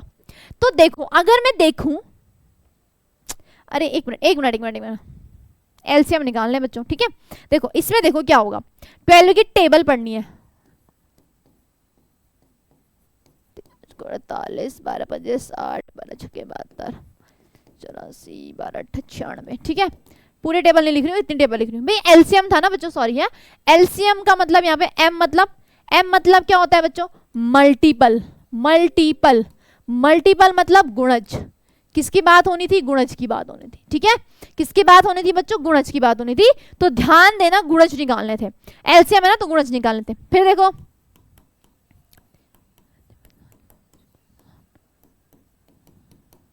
ठीक है, बाकी मैं लिख नहीं रही हूं। अब हमें यह देखना था कि बेटा लीस्ट एलसीएम का मतलब क्या होता है? यहां से सीखो पहले। एलसीएम का मतलब क्या होता है बच्चों? एलसीएम का मतलब होता है बच्चों लीस्ट कॉमन मल्टीपल। अब सुनो, हिंदी में तो हम लघुत्तम बोलते हैं। लघु मतलब छोटा, और कॉमन मतलब सबको पता ही है क्या होता है भाई, जब दोनों में आ जाए उसे कॉमन बोलते हैं। अब ध्यान दो बच्चों, यहाँ पे 60 है, यहाँ पे 60 है। ठीक है, यहाँ पे बाद में आगे जाके 120 आएगा, यहाँ पे बाद में जाके 120 आएगा, ये भी हो गया। तो अगर मैं कॉमन की बात करूं जो दोनों में आ रहा है, तो वो क्या है बच्चों? वो आ रहा है 60 और 120, और ऐसे बेटा आगे चलता रहेगा, ऐसे चलता रहेगा। अब आपसे पूछा है एलसीएम। एलसीएम का मतलब होता है बेटा लीस्ट मतलब सबसे छोटा। जो ये कॉमन फैक्टर आ रहे हैं, जो कॉमन मल्टीपल आ रहे हैं, उन कॉमन मल्टीपल में सबसे छोटा जो होगा बच्चों वो हमारा एलसीएम हो जाएगा। तो अब देखो जरा, अगर मैं एलसीएम की बात करूं तो इसमें भाई 60 120 आगे चल के सब बड़े ही नंबर होंगे, जाहिर सी बात है, सब बड़े नंबर होंगे। तो सबसे छोटा नंबर कौन है बच्चों? सबसे छोटा नंबर कौन है? 60 है। सबसे छोटा नंबर कौन है? 60 है। आई बात समझ में? सबसे छोटा नंबर ही बच्चों 60 है। इसका मतलब ये क्या हो गया? तुम्हारा एलसीएम हो गया। ये क्या हो गया? तुम्हारा एलसीएम हो गया। बात खत्म, और कुछ भी नहीं करना। ठीक, ऐसे ही बच्चों अगर मैं बात करूं किसकी? एचसीएफ की, तो ऐसा नंबर, ऐसी सबसे बड़ी संख्या जो 2 या 2 से अधिक संख्याओं को पूरी तरह से क्या कर दे? विभाजित कर दे। ठीक है, अब सेम टू सेम इसी का करेंगे बच्चों। देखो एचसीएफ का मतलब क्या होता है? Highest common factor. अब ध्यान दो, फैक्टर निकालना है, सबसे मेन चीज है फैक्टर निकालनी है। ठीक है, लिख रही हूं मैं 12, यहां पे लिख रही हूं 15। ठीक है, देखो 1 2 3 4 6 और 12। ठीक है, ये सारे इसके फैक्टर हो गए। इसका देखो 15 का देखो 1 3 5 और 15, ये इसके फैक्टर हो गए। अब क्या लिखा है बच्चों, कॉमन फैक्टर मैंने लिख दिए। अब मैं लिख रही हूँ कॉमन फैक्टर, CF मतलब कॉमन फैक्टर, CF मतलब कॉमन फैक्टर होता है बच्चों, ठीक है। अब देखो 1 कॉमन 3 कॉमन, बस 2 ही नंबर कॉमन है, 1 और 3 कॉमन है। आपसे पूछा क्या है, आपसे पूछा है बच्चों HCF, आपसे क्या पूछा है बच्चों, HCF, क्या पूछा है HCF। इन दोनों में बड़ा कौन है, 1 और 3 में बड़ा कौन है बच्चों, बड़ा कौन है, 3 है। इसका मतलब 3 क्या हो जाएगा इसका, HCF। क्यों बड़ा क्यों लिया, यहाँ पे लिखा है बच्चों हाईएस्ट, यहाँ पे क्या लिखा है, बड़ी संख्या, क्या लिखा है, बड़ी संख्या, हाईएस्ट पूछा है। क्या पूछा है बच्चों, हाईएस्ट। इस बात का ध्यान देना, ठीक है। अगर तुम थोड़ा इंग्लिश के वर्ड्स देख लोगे तो इससे ज्यादा अच्छे समझ में आ जाएगा, है ना। वरना तो भाई तुम्हें पता है महत्तम समापवर्तम, महत्तम मतलब भी बड़ा ही होता है, महत्तम मतलब भी क्या होता है, बड़ा ही होता है, ठीक है। इस चीज को ध्यान में रखना, इस चीज को अच्छे से समझना, ठीक। ये चीज आ गई। अब बच्चों आते हैं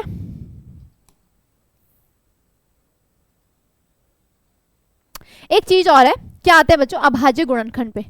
किस पे आते हैं बच्चों, अभाज्य गुणनखंड, है ना, अभाज्य गुणनखंड पे आता है। ये क्या होता है अभाज्य गुणनखंड, बेटा देखो ध्यान से इसको समझना क्योंकि बहुत काम का है। अगर मैं आपसे कहूं बेटा ये लिखा है 12, इसके अभाज्य गुणनखंड निकालना है, ठीक है। क्या निकालना, अभाज्य गुणनखंड। अब सबसे पहले मैंने आपको अभाज्य संख्या के बारे में बता दिया था। अभाज्य संख्याएं क्या होती हैं, वे संख्याएं जिनका सिर्फ और सिर्फ 2 फैक्टर होते हैं, यानी कि 2 गुणनखंड होते हैं, एक होता है 1 और एक होता है वो स्वयं।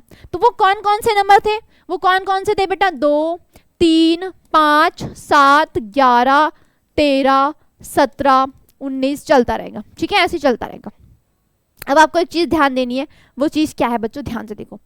अभाज्य गुणनखंड का मतलब ये है कि अब जो ये नंबर है मैं इसको अभाज्य गुणनखंड के रूप में लिख सकती हूँ।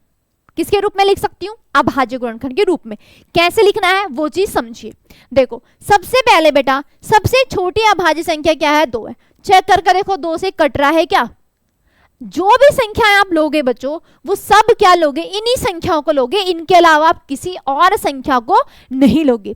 अगर आपने वो संख्या ले ली इसका मतलब आपने वो गलत कर दिया। आपको कौन सी संख्या लेनी है, ये वाली संख्या लेनी है, हमेशा यही संख्या लेनी है जब भी अभाज्य गुणनखंड की बात होगी, ठीक। तो मैंने ले लिया बच्चों, कितना ले लिया, 2 2 छके 12, फिर 2 3 6, फिर 3 एकम 3। तो अगर आपसे कोई पूछे कि 12 का अभाज्य गुणनखंड क्या होगा, 12 का अभाज्य गुणनखंड क्या होगा, तो आप क्या लिखोगे बेटा, 2 गुणा 2 गुणा 3, यानी कि बेटा आप क्या लिखोगे, 2 की घात में 2 गुणा 3। 2 की घात में 2 क्यों लिखा, क्योंकि बेटा 2 2 बार है, तो अगर हम इसको इतना बड़ा लिखाएंगे तो फैल फैल कर लिखा देगा ये, तो नहीं, हमें शॉर्ट लिखना है, दैट इज 2 की पावर 2। गिन लो 1 2, कितनी बार है, 2 बार, तो उतनी बार उसके सर में लगा दो। अब आते हैं बच्चों इसका मेन मुद्दा जो था पढ़ाने का, इतना सब कुछ पढ़ाने का मेन मुद्दा क्या था, ये था अंकगणित की आधारभूत प्रमेय। ये क्या होती है, बहुत सिंपल है, जो मैं आपको बता चुकी हूँ ऑलरेडी। क्या होती है, ये कह रहा है कि प्रत्येक भाज्य संख्या को, मान लीजिए मैं एक भाज्य संख्या लिख रही हूँ बेटा 24, इस अभाज्य संख्या को, प्रत्येक भाज्य संख्या को अभाज्य संख्याओं के गुणनफल के रूप में व्यक्त करना किया जा सकता है, और यह करना बेटा अभाज्य गुणनखंडों का क्रम के बिना एक अद्वितीय होता है। सिंपल सी बात है कि आपको जैसे ये नंबर मैंने दे दिया इसका अभाज्य गुणनखंड कर देना है। तो सिंपल सी बात ये है कि आपके पास कोई भाज्य संख्या होगी, जैसे कि आपको पता है ये 24 कैसी संख्या है बेटो, कैसी है, भाज्य। ये 24 कैसी है, भाज्य। अब मैं इसके क्या करूंगी, अभाज्य गुणनखंड। तो मतलब हम 24 को अभाज्य गुणनखंड के रूप में लिख सकते हैं, और जो वो लिखा हुआ है ना वो बड़ा ही अद्वितीय होता है, यूनिक होता है। उसके अलावा आप किसी उसके अलावा आप इसको किसी दूसरी फॉर्म में नहीं लिख सकते हो। सिंपल सी बात ये है। अब समझो जो मैं बोल रही हूँ, मैंने क्या किया, लिख दो इसको। सबसे छोटी अभाज्य संख्या कौन है, 2, 12 हो गया। फिर भी 2 से ही कर लेते हैं, काम चल जाएगा। फिर भी 2 से कर लेते हैं बच्चों, और फिर 3 से कर लेते हैं, ये हो गया। तो अगर बच्चों मैं 24 को लिखूंगी, मैं क्या लिखूंगी, ध्यान से देखिए, 2 गुणा 2 गुणा 2 गुणा 3, ठीक है। 2 दूनी 4, 4 दूनी 8, 8 या 24, ठीक। ये चीज हो गई। अब ध्यान से सुनिए, इसको ऐसा लिख सकती हूं मैं, 2 की घात 3 गुणा 3, ठीक है। अब ध्यान से, और ध्यान से, क्या ध्यान से, ये कैसी संख्या है बच्चों, भाज्य। बता दिया मैंने भाज्य संख्या क्यों है, क्योंकि इसके बहुत सारे फैक्टर निकल आएंगे, गुणनखंड निकल आएंगे। और ये कैसी संख्याएं हैं, ये दोनों कैसी संख्या है बच्चों, अभाज्य संख्या। क्या है बच्चों, अभाज्य संख्या। कैसी संख्या है, अभाज्य। तो मैंने भाज्य संख्या को अभाज्य संख्या के रूप में व्यक्त कर लिया। और आप ऐसा कोई मेथड यूज नहीं कर सकते बच्चों कि आप इस संख्या को अभाज्य संख्या के रूप में लिख सको। हाँ, तुम लोग ऐसे लिख दोगे मैम 3 × 2⁻3, कोई दिक्कत नहीं है, एक ही बात है। लेकिन कोई बच्चा मुझे ऐसा कहना चाहेगा कि मैम 24 को 6 4 24 भी तो लिख सकते हैं मैम, क्या दिक्कत है। कोई बच्चा कहेगा मैम 8 × 3 भी लिख सकते हैं मैम, क्या दिक्कत है। दिक्कत है, ये भी भाज्य संख्या है, ये भी भाज्य संख्या है, ये भी भाज्य। जबकि हमारी अंकभूत गणित की आधारभूत परिमेय क्या बोलती है कि भाज्य संख्या को अभाज्य संख्याओं के गुणनफल के रूप में व्यक्त किया जा सकता है। तो भाई ये अगर भाज्य है तो ये अभाज्य होनी चाहिए, लेकिन ये तो क्या हो गई है, भाज्य हो गई है, इसलिए ये रॉन्ग है। रियल क्या है, ये वाला। और रियल मतलब बच्चों कि आप इसको किसी दूसरी फॉर्म में अब नहीं लिख सकते, आप इसको किसी दूसरी फॉर्म में नहीं लिख सकते। बस यही आपकी अंकगणित की आधारभूत परिमेय है और कुछ भी नहीं है। ठीक है, तो आप लोगों को आई होप बच्चों इसका वो समझ में आ गया होगा। अब देखिए आपके लिए क्वेश्चन है कि आपको क्या करना है, HCF LCM ज्ञात करना है ना। क्या करना है, HCF और LCM ज्ञात करना है। और आपको ये जो फॉर्मूला एक मैं बताने वाली हूँ, इसको भी क्या करने वाले हो बच्चों, समझ लो। पहले इस फॉर्मूले को ही समझ लेते हैं, फिर आगे बात करते हैं। देखिए बच्चों, अगर मान लीजिए कोई 2 नंबर है, 1 नंबर 2 नंबर, ठीक है भाई, कोई 2 नंबर है, इन 2 नंबर का LCM भी निकलेगा, इन 2 नंबर का HCF भी निकलेगा। भाई ये 2 नंबर है, इन दोनों का LCM भी निकलेगा और HCF भी निकलेगा। निकाल दिया था मैंने निकाला था ना, अभी मैंने 12 और 15 का LCM भी निकाला था और HCF भी निकाला था। तो बेटा इसका एक फॉर्मूला होता है, क्या होता है बच्चों, 2 संख्याओं का गुणनफल, 2 संख्याओं का गुणनफल इज इक्वल टू क्या होता है बच्चों, LCM × HCF। या फिर बच्चों सिंपल में कह सकती हूँ पहली संख्या गुणे दूसरी संख्या बराबर LCM × HCF। बस ये है फॉर्मूला। इस फॉर्मूले को आपको याद रखना है। ये क्या काम करने के लिए आएगा आपके लिए, क्वेश्चन को सॉल्व करने में आपकी मदद करेगा और कुछ भी नहीं है। ठीक है, चलो अब देखो क्या होगा। अब आपसे पूछा गया है बच्चों, आपसे पूछा गया है कि इसका निकालो, पहले क्या निकालो, इसका पहले LCM निकालो। क्या निकालो, LCM, फिर क्या निकालो, HCF, फिर आगे की बात सोचते हैं। ठीक, चलिए फिर एक एक करके करते हैं। देखो सबसे पहले मैं यहाँ पे 26 लिखती हूँ और यहाँ पे लिखती हूँ बेटा 91। ठीक है, कैसी संख्या है, भाज्य संख्या है। भाज्य संख्या को अभाज्य संख्या के रूप में लिखना है। किसके रूप में लिखना है, अभाज्य। देखो कैसे लिखूंगी, 2 × 13 है ना, 13 दूनी 26 होता है, सबको पता है। इसको देखो क्या लिखोगे इसमें,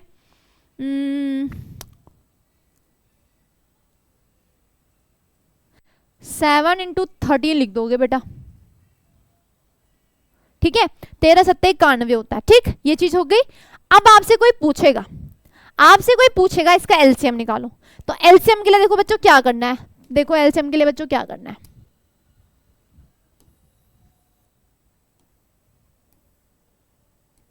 ठीक है। देखो सबसे पहले मैं बात करूं अगर LCM की, LCM कैसे निकालोगे। LCM में देखना है बेटा आपको कि कॉमन चीजें क्या क्या है। सबसे पहले कॉमन, तो कॉमन क्या है बेटा, ये है, लिख दो कॉमन। कितनी बार है बच्चों, एक बार है, लिख दो। अब यहाँ पे आपको ये देखना है बच्चों कि हाईएस्ट पावर कौन सी है। अगर आप LCM की बात कर रहे हो, क्या बात कर रहे हो LCM की, तो आप देखोगे सबसे अधिकतम घात, सबसे अधिकतम घात है ना, सबसे अधिकतम घात। अब यहाँ देखो, यहाँ बेटा 2 है, यहाँ पे 2 है ही नहीं, यहाँ पे 2 है ही नहीं, तो क्या करोगे, मैम 2 बढ़ी हुई, खुद में बढ़ी होगी, 2 लिख दो। फिर यहाँ देखो, यहाँ 7 है, यहाँ 7 है ही नहीं, तो लिख दो यहाँ 7, क्या दिक्कत है, लिख दो 7, क्या दिक्कत है। तो अब अगर आप इन तीनों का नंबर का इंटू करोगे बेटा, आपको क्या मिल जाएगा, इसका क्या मिल जाएगा, एलसीएम मिल जाएगा। क्या मिल जाएगा? एलसीएम। ठीक है, कितना हो गया? 13 इंटू 14, ठीक है,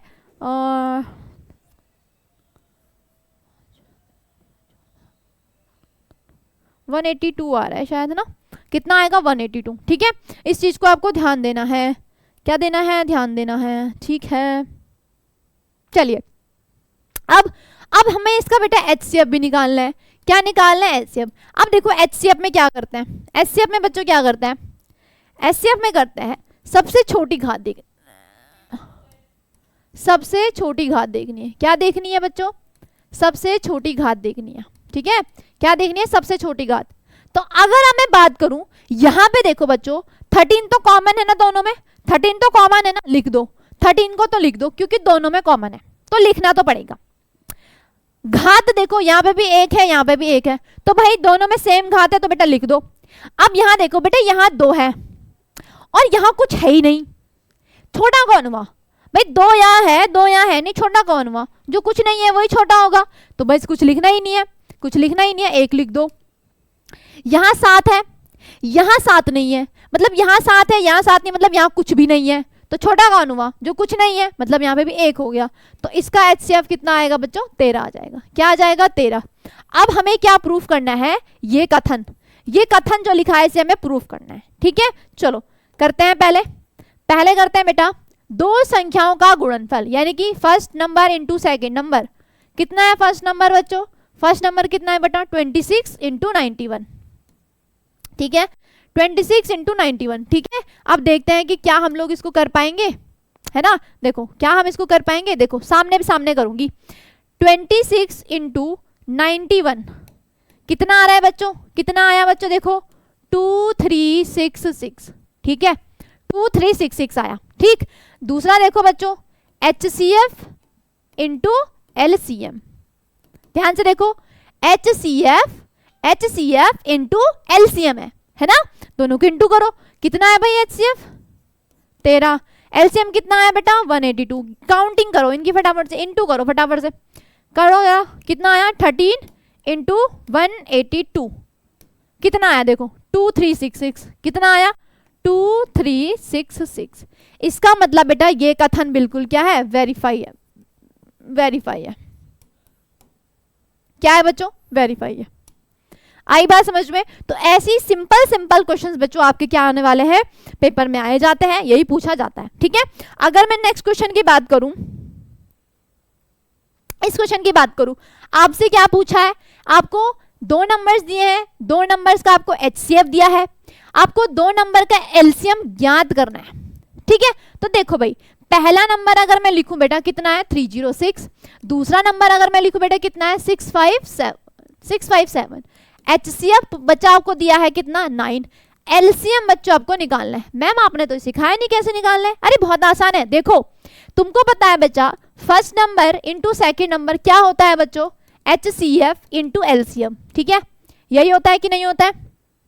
अब देखो ये दे दिया 306, सेकेंड नंबर है 657, HCF है 9, LCM तुम्हें बच्चों निकालना है। ठीक, ये काम तुम्हें करना है।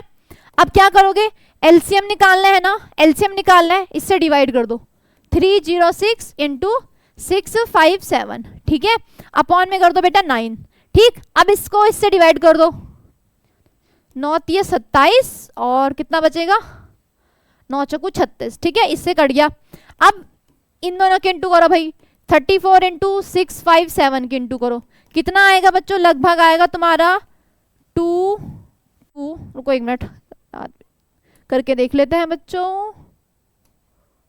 ठीक है, देखो कर लेते हैं, क्या है? 34 इंटू 657 कितना आया? देखो कितना आया? देखो 22338। ये तुम्हारा क्या निकल आया बच्चों?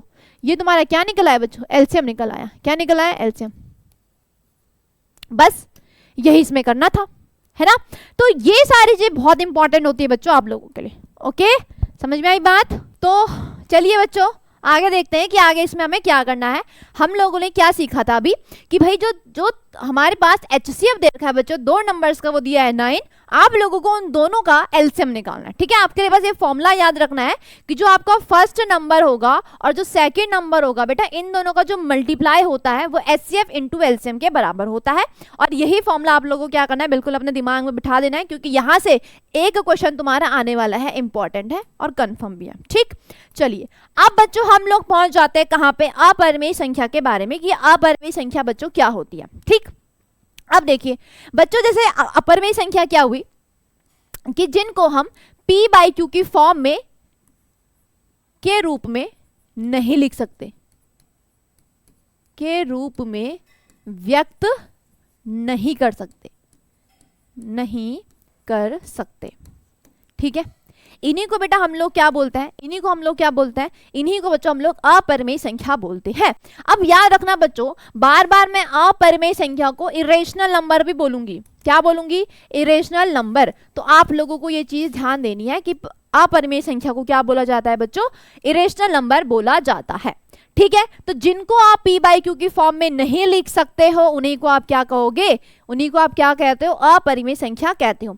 या फिर बच्चों जिनका देखो मैंने कहा, अगर मैंने लिख दिया √2 है ना, 3 क्यूब 3 ऐसे करके लिख दिया, तो इनके बच्चों आप लोग को क्या नहीं होने वाले, √2 का कुछ आंसर नहीं आएगा, √3 का तो मेरे को कुछ आंसर नहीं मिलेगा, पूर्ण नहीं मिलेगा। ठीक है, पॉइंट में तो मिलेगा, आई नो 1.41 समथिंग इसका वैल्यू होगा, ऐसे ही √3 का भी कुछ वैल्यू होगा, लेकिन बच्चों ये पूर्ण नहीं मिलेगा, है ना। तो ऐसी संख्याओं को भी क्या बोलते हैं हम, अपरिमेय संख्या बच्चों कहते हैं।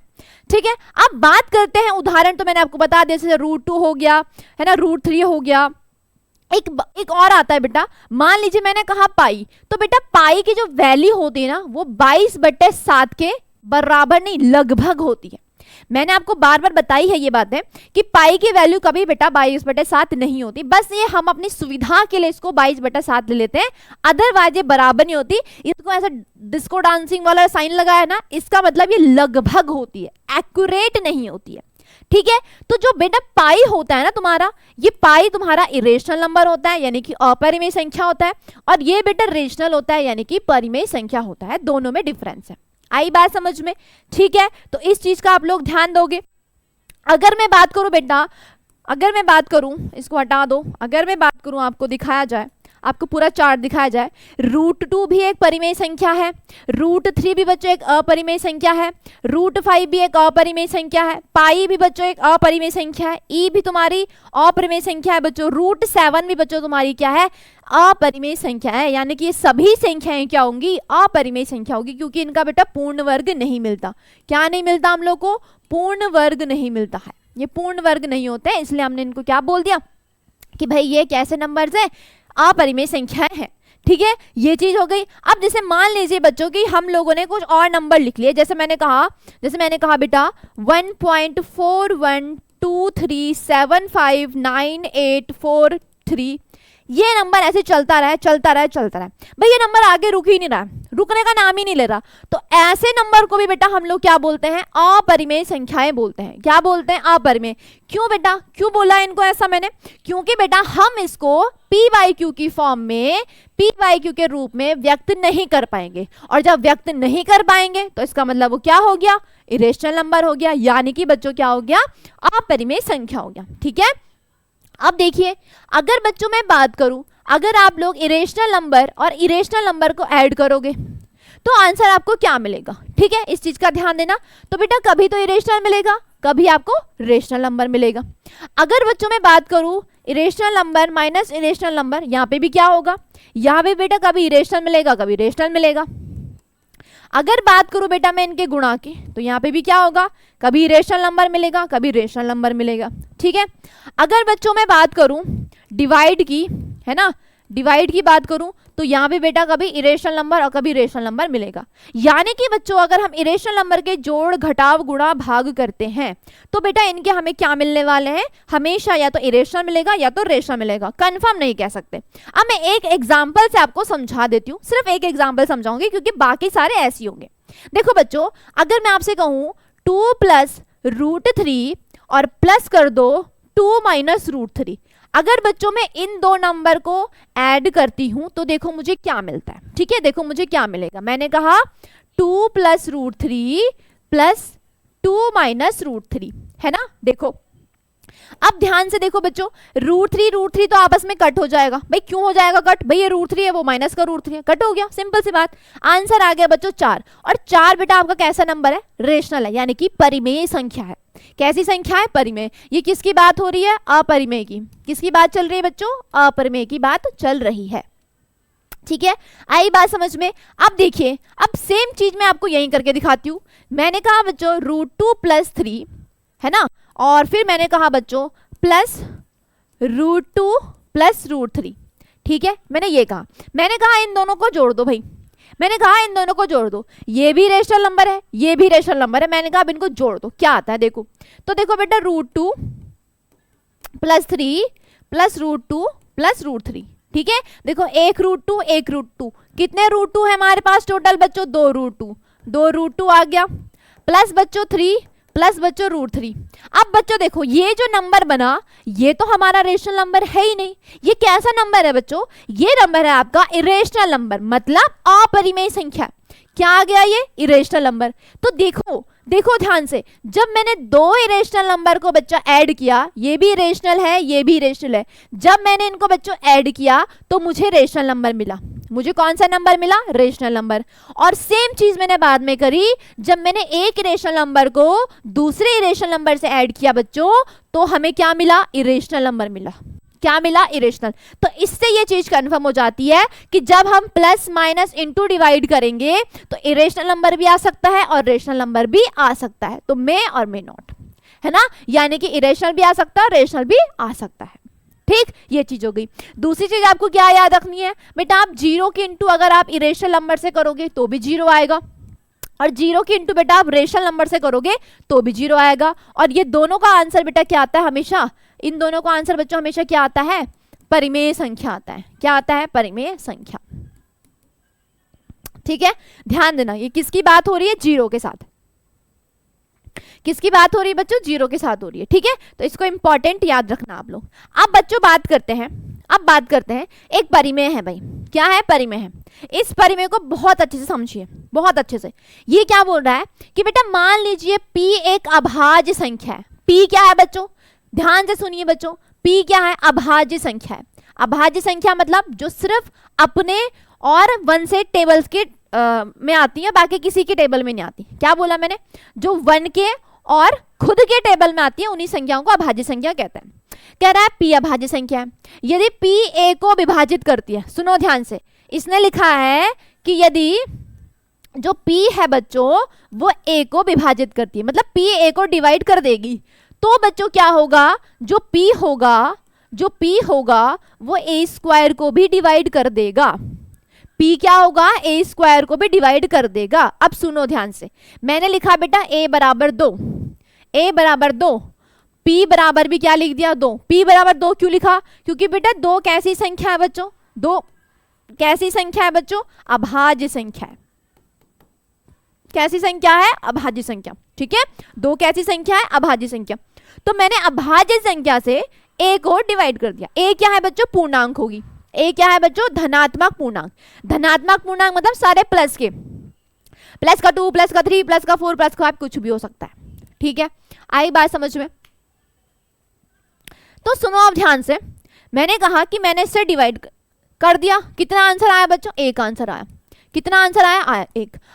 अब इसने कहा कि अगर जो A है वो P से डिवाइड होता है बच्चों, तो A² भी P से डिवाइड हो जाएगा। इसका मतलब क्या हुआ कि मैं 2 का स्क्वायर करूंगी तो वो भी 2 से डिवाइड होना चाहिए। होना चाहिए कि नहीं होना चाहिए? तो 2 दूनी 4 और बटे 2, 2 दूनी 4, यानी कि बेटा ये भी इससे क्या हो गया? डिवाइड हो गया। इसका मतलब ये थ्योरम क्या है? बिल्कुल सही कही गई है। ठीक है, इसमें प्रूफिंग नहीं आएगा, ये सिर्फ आपको बताने के लिए। ठीक, और अगर बच्चों आप लोगों को क्लास अच्छी लग रही है तो अपने दोस्तों के साथ शेयर करते रहो साथ साथ में। ठीक है, और जो बच्चा नया जुड़ा है उसका हम स्वागत करते हैं अपने प्यारे से विद्याकुल परिवार में। और बच्चों हमारे साथ जुड़े रहने के लिए चैनल को सब्सक्राइब करना ना भूलना और बेल आइकन तो बिल्कुल दबा देना, है ना। जैसे मंदिर में जाते हो ना, स्टार्टिंग में घंटी बजाते हो, सेम यहाँ भी पहले आते ही पहले घंटी बजा दिया करो। ठीक, चलिए, तो ये हो गई बच्चों कौन सी वाले थ्योरम? प्रमेय 1.2। अब बच्चों इस 1.2 से ही बच्चों हम लोग इसको प्रूफ करने वाला है कि √2 एक अपरिमेय संख्या है। हमें ये प्रूफ करना है बच्चों, क्या कि जो हमने पढ़ा भाई कि √2 एक अपरिमेय संख्या है, क्या ये बात सत्य है? हमें ये प्रूफ करके दिखाना है। ठीक, अब प्रूफ करने के लिए बेटा एक चीज है, क्या चीज है? अजम्पशन कंडीशन, यानी कि बच्चों आप लोग को यहाँ पे एक विरोधाभास उत्पन्न करना है। क्या उत्पन्न करना है? विरोधाभास। आपको ये सोचना है कि ये जो दिया है ये गलत दिया है, आपको ये सोचना है बस। आपको बस एक चीज सोचनी है कि आपने इसको गलत प्रूफ करना है। ठीक है, चलो तो अब मैं तुमको 1 बाय 1 सारी चीजें बताती जा रही हूँ, आप लोगों से 1 बाय 1 ध्यान से समझेंगे। ठीक है, 1 बाय 1 बच्चों ध्यान से समझेंगे। ठीक है, तो चलिए फिर मैं यहाँ पे पहले अपनी आपके लिए एकदम मस्त सी जगह बना लेती हूँ ताकि हमें इसको सॉल्व करने में कोई दिक्कत ना आए। चलिए अब देखिए, शुरू से शुरुआत करते हैं। तो लिखना क्या है? सबसे पहले बच्चों हम लोग ये मान लेंगे, हमने कहा कि माना √2 एक, क्या मानोगे कि √2, ऐसे क्वेश्चन जितने भी होंगे √2 √3 √5 √7 जितने भी क्वेश्चन होंगे सारे इसी मेथड से करने, सारे के सारे बच्चों इसी मेथड से करने। ठीक है, तो देखो क्या होगा, माना √2 एक परिमेय संख्या है। क्या मानोगे? परिमेय संख्या है। ठीक है, आपने ये मान लिया कि भाई ये परिमेय संख्या है। तो अगर √2 एक परिमेय संख्या है बच्चों, तो परिमेय संख्या की एक कंडीशन होती है कि हम बच्चों इसको p/q की फॉर्म में लिख सकते हैं। ठीक है, जहां p एंड q क्या दिए जाते हैं? आपको पूर्णांक दिए जाते हैं। ये लिखना है, बकायदा लिखना है इस चीज को। p और q क्या होते हैं? पूर्णांक होते हैं। q is not equal to 0 होता है।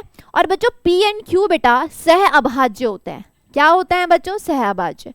सहभाज्य एक बार फिर से बता देती हूँ, सहभाज्य का मतलब होता है कि इन दोनों का 1 के अलावा और कोई कॉमन फैक्टर नहीं होगा, यानी कि उभयनिष्ठ गुणनखंड कुछ भी नहीं होगा। किसके अलावा?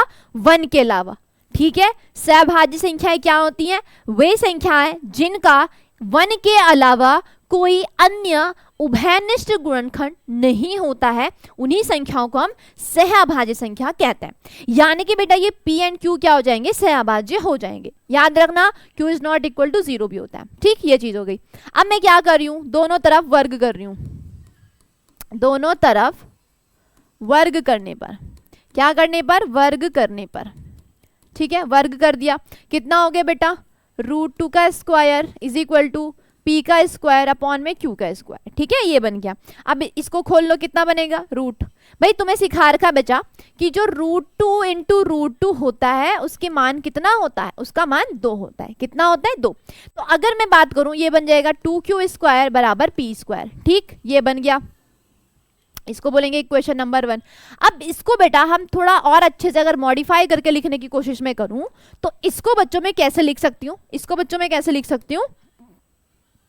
इसको लिख सकती हूँ मैं q स्क्वायर बराबर p स्क्वायर अपॉन में 2। मैंने ऐसे लिख दिया। किसको? इसको लिख दिया। तुम्हें नहीं लिखना, बस मैं तुम्हारे लिए लिख रही हूँ। अब सुनो, देखो क्या लिखना है। सुनो, देखो क्या लिखना है। देखो बेटा, चूंकि p एंड q क्या है बच्चों? पूर्णांक है। p और q क्या है? पूर्णांक है। p और q क्या है बच्चों? पूर्णांक है। ठीक है, p और q बेटा पूर्णांक है, हमें पता है। ठीक, अब देखिए ये दो कैसी संख्या है? अभाज्य संख्या है। दो कैसी संख्या? अभाज्य। तो बेटा चूंकि 2 p स्क्वायर को विभाजित करती है, विभाजित करती है ना, इसलिए बच्चों 2 p को भी विभाजित करेगा, p को भी विभाजित करेगा, विभाजित करेगा। डन, p को विभाजित करेगा, बिल्कुल बात है भाई। ये तो हमने पढ़ी थी अभी थ्योरम कि अगर a p से डिवाइड हो रहा है तो a स्क्वायर भी p से डिवाइड होगा। तो यहां भी वही कहा है कि अगर 2p स्क्वायर को डिवाइड कर रहा है यानी कि विभाजित कर रहा है तो बेटा 2p को भी डिवाइड करेगा। सिंपल वही कॉन्सेप्ट लगा जो हमने पढ़ लिया ऑलरेडी। ठीक, अब मैं एक काम कर रही हूं, मैंने कहा एक काम करते हैं बच्चों, मैंने कहा माना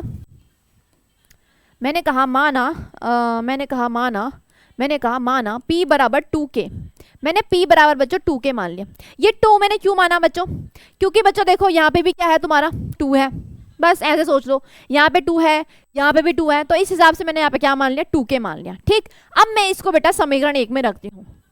p बराबर 2 के समीकरण 1 में रखने पर अब देखो, मान लीजिए बच्चों यहाँ पे 2 की जगह 5 आया। क्या आया? 5 आया। तो आप यहाँ पे क्या लिखोगे? 5 लिखोगे। अगर मान लीजिए बच्चों यहाँ पे 7 आया तो आप यहाँ पे क्या लिखोगे? 7 लिखोगे। 7 के, 5 के, 3 आया तो 3 के। आपको बस ये चीज सोचनी है और ये चीज लिखनी भी है। ठीक, ये मैंने रख दिया तो बच्चों क्या बनेगा? देखो, नए पेन से लिखते हैं। क्या बनेगा? देखो, 2q स्क्वायर बराबर 2k का होल स्क्वायर, 2q स्क्वायर बराबर 2 दूनी 4k स्क्वायर, 2 2 जा 4 कट गया, q स्क्वायर बराबर 2k स्क्वायर। अब देखो, इसको मैं थोड़ा और अच्छे से लिखना चाहूं तो क्या लिख सकती हूँ? k स्क्वायर बराबर q स्क्वायर बटे 2। ठीक है, ये बन गया। अब देखो बेटा, चूंकि q पूर्णांक है,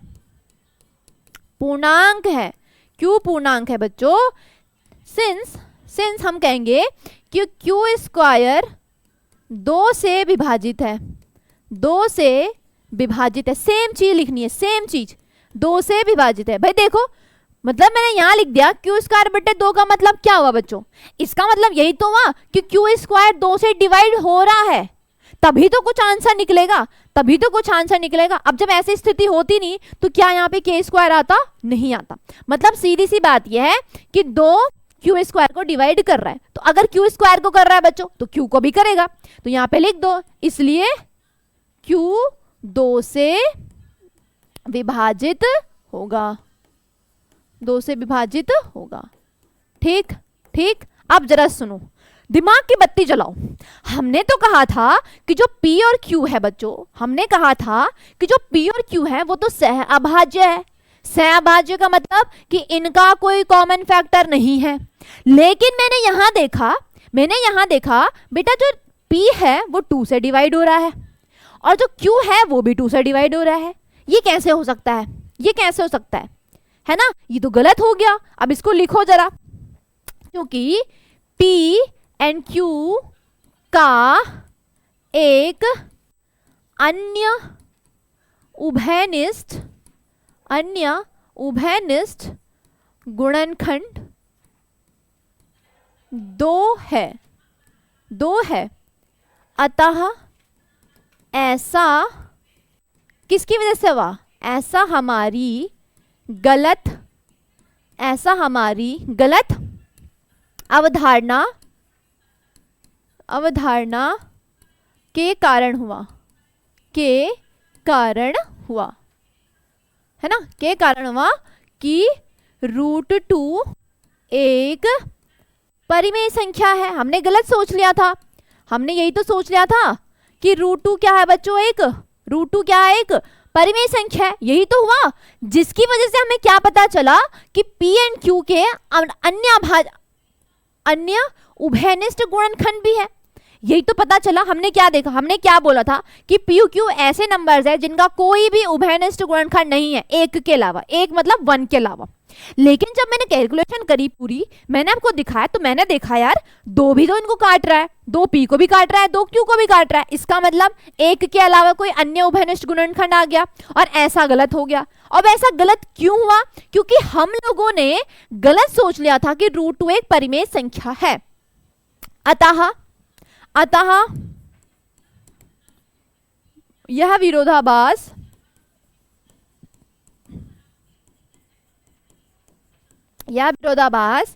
हमारी त्रुटिपूर्ण अवधारणा के कारण हुआ, है ना? इसलिए √2 एक कैसी संख्या है बच्चा? √2 एक कैसी संख्या है बेटा? अपरिमेय संख्या है। कैसी है? अपरिमेय संख्या है। कैसी संख्या है बच्चों? अपरिमेय संख्या है।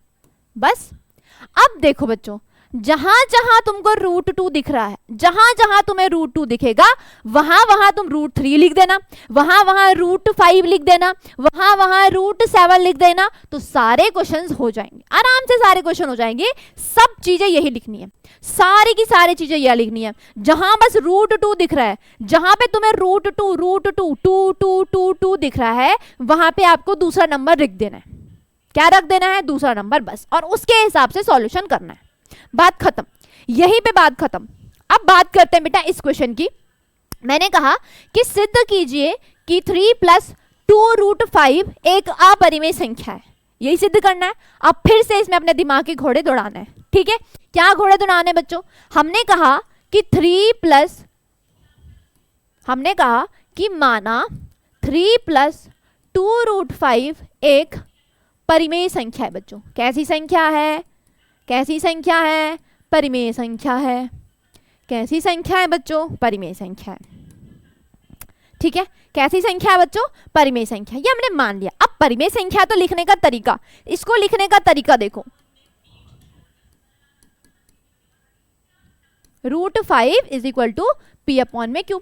क्योंकि भाई अगर ये परिमेय संख्या होगी बच्चों तो इसको हम P/Q की फॉर्म में लिख सकते हैं, यही तो परिमेय संख्या होती है। जहां बच्चों, अब ये लिखना बहुत जरूरी है, इंपॉर्टेंट, जहां P एंड Q क्या है आपके? पूर्णांक है। ये सब चीजें लिखोगे, पूर्णांक है, Q = 0, और साथ में क्या लिखोगे? P और Q बेटा क्या आपके? सहअभाज्य हैं। क्या है? सहअभाज्य, ठीक। ये सारी चीजें बेटा आपको ब्रैकेट में लिखनी है, सारी की सारी चीजें ब्रैकेट में लिखनी है, ताकि आप लोग पहले अपना एग्जामिनर को क्लियर कर दो कि वी नो एवरीथिंग, हमें सब आता है ना। चलो अब देखो यहाँ पे क्या हो जाएगा, यहाँ पे वर्ग करने की जरूरत नहीं है, यहाँ पे बस एक चीज लिखो कि बेटा ये P/Q है ना, इस 3 को इधर ले जाओ, इस 3 को इधर ले जाओ, तो ये -3 बन जाएगा। क्या बनेगा? -3। अब इसका एलसीएम ले लो। क्या ले लो? एलसीएम। तो एलसीएम कितना हो जाएगा बेटा? Q हो जाएगा। यहाँ पे क्या बनेगा? P - 3Q बन जाएगा, ठीक। ये बनेगा, ये बनेगा बेटा 2√2। अब इस 2 को भी इसके अपॉन में ले आओ बच्चा, √2 P - 3Q अपॉन में 2Q, ठीक। इक्वेशन नंबर 1 बना दो, ठीक है। इसको हमने क्या बना दिया? Equation number 1। बेटा ये बेसिक चीज है, ये बेसिक चीज है, ये आप लोग को आनी चाहिए, इसमें इतना समझाने वाली कोई बात ही नहीं है। समझाने वाली बात बस क्या थी कि मैंने तुम्हें ये बता दिया यहाँ पे ऐसे लिखना है। फिर मैंने क्या करा बेटा, जो नॉर्मल नंबर है यानी कि जो परिमेय संख्या है, हमें पता है 3 परिमेय संख्या, इसको इधर ले आओ, ठीक है। हमें पता है कि 2 भी है तो इसको अपॉन में ले आओ, ठीक। अब देखो, सुनो बेटा, सुनो बेटा, सिंस P एंड Q पूर्णांक है, P एंड Q बेटा क्या है? पूर्णांक है, अतः इसलिए बच्चों P - 3Q अपॉन 2Q एक कैसी संख्या होगी बच्चों? कैसी संख्या होगी भाई? परिमेय संख्या होगी। कैसी संख्या होगी? परिमेय संख्या होगी। तुम लोग ये खुद भी प्रूव कर सकते हो। कैसे प्रूव करोगे? P और Q का कुछ भी मान रख लो, P और Q का कुछ भी मान रख लो, आपको एक परिमेय संख्या ही मिलेगी हमेशा, ठीक है। ये लिख दिया, P - 3Q अपॉन में 2Q एक परिमेय संख्या है, इसलिए बेटा √2 भी, √2 गलत लिख दिया ना बच्चों, अरे यार √5 होना था बच्चों यहाँ पे, सॉरी, है ना, तो √5 होना था, √5 सही, 2 कहाँ से लिख दिया?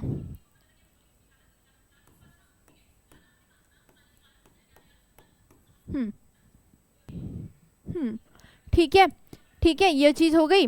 अब देखो, इसलिए बेटा √5 भी एक परिमेय संख्या होगी। क्या होगी? परिमेय संख्या होगी।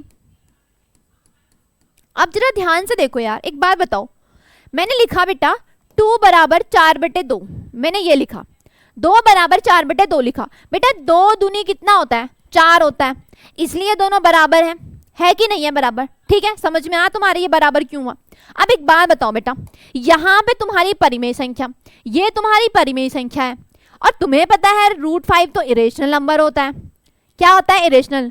क्या कभी एक इरेशनल नंबर एक परिमेय संख्या के बराबर हो सकता है? कॉमन चीज है, ये तो कॉमन चीज है, बच्चों को ही पता है कि इधर और इधर चीजें सेम होनी चाहिए। लेकिन हमारी कंडीशन बच्चों ऐसी जनरेट हुई कि इधर √5 रह गया, इधर इधर पूरा का पूरा आ गया, ये तुम्हारा रेशनल नंबर बन गया यानी कि परिमेय संख्या बन गई, और उधर वाला अपरिमेय संख्या बन गई। तो भैया तो दोनों कंट्रास्ट में चले गए, एक रेशनल है एक इरेशनल है, दोनों अलग अलग हो गए। इसका मतलब बच्चों क्या हुआ, अतः हम कह सकते हैं, है ना, नहीं रुको, अतः नहीं लिखो, √5 एक परिमेय संख्या होगी, परंतु हम जानते हैं कि √5 एक अपरिमेय संख्या है। क्या है बच्चों, अपरिमेय संख्या है। कैसी संख्या है बच्चों, अपरिमेय संख्या है। इसका मतलब यह किसकी वजह से हुआ, यह विरोधाभास है ना, हमारी त्रुटिपूर्ण मतलब गलत कल्पना के कारण हुआ। किसके कारण हुआ बच्चों, गलत कल्पना के कारण हुआ। किसके कारण हुआ, गलत कल्पना के। भाई यहीं पे गलत कल्पना हो गई है ना, यहीं पे गलत सोच लिया, तो इसका मतलब हमने पूरा का पूरा ही गलत सोच लिया। भाई हमने पूरा का पूरा ही बच्चों क्या सोच लिया, गलत सोच लिया। क्या गलत सोचा हमने, क्या गलत सोचा बच्चों, हम लोगों ने क्या गलत सोचा, हमने ये गलत सोच लिया कि भाई जो 3 + √5 एक परिमेय संख्या है, हमने ये चीज गलत सोच ली। इसका मतलब बेटा, इसका मतलब हम कह सकते हैं कि अतः 3 + 2√5 एक अपरिमेय संख्या है। कैसी संख्या है बच्चों, अपरिमेय संख्या है। कैसी संख्या है, अपरिमेय संख्या है। ठीक है, तो आपके बेटा जितने भी ये क्वेश्चन होंगे, ये सारे के सारे इस टाइप वाले, मान लीजिए कहीं पे लिखा हुआ 2 - 2√2 ये लिखा हुआ है, मान लीजिए ये लिखा हुआ है, तो ये भी बेटा सेम टू सेम इसी क्राइटेरिया से करना। कहीं पे लिखा होगा बेटा 7 + 2√2, कहीं पे ऐसे लिखा होगा, ये भी बेटा सेम इसी क्राइटेरिया से होगा, बिल्कुल डिट्टो यही लिखना है, डिट्टो ऐसे लिखना है। बस चेंज कहाँ पे करना है, चेंज यहाँ पे करना है। जो ये नंबर आपको दिए है ना, ये नंबर्स दिए है ना बच्चों, बस चेंज यहाँ पे करना है और कहीं चेंज नहीं करना। बाकी जितना मैंने लिखा है ना, ये जितना लिखा है ऐसे ही रखना है। ठीक है, आई बात समझ में। तो ये चीजें होगी बच्चों। अब जैसे ये है, इसको मैं p/q की फॉर्म में लिखूंगी। ठीक, तो ये क्या बनेगा बच्चा, 2√2 है ना, p/q - 7 इसका अपॉन में 1 कर दो। ठीक, तो कितना हो जाएगा, p - 7q/में q हो जाएगा। ये आएगा 2√2 के।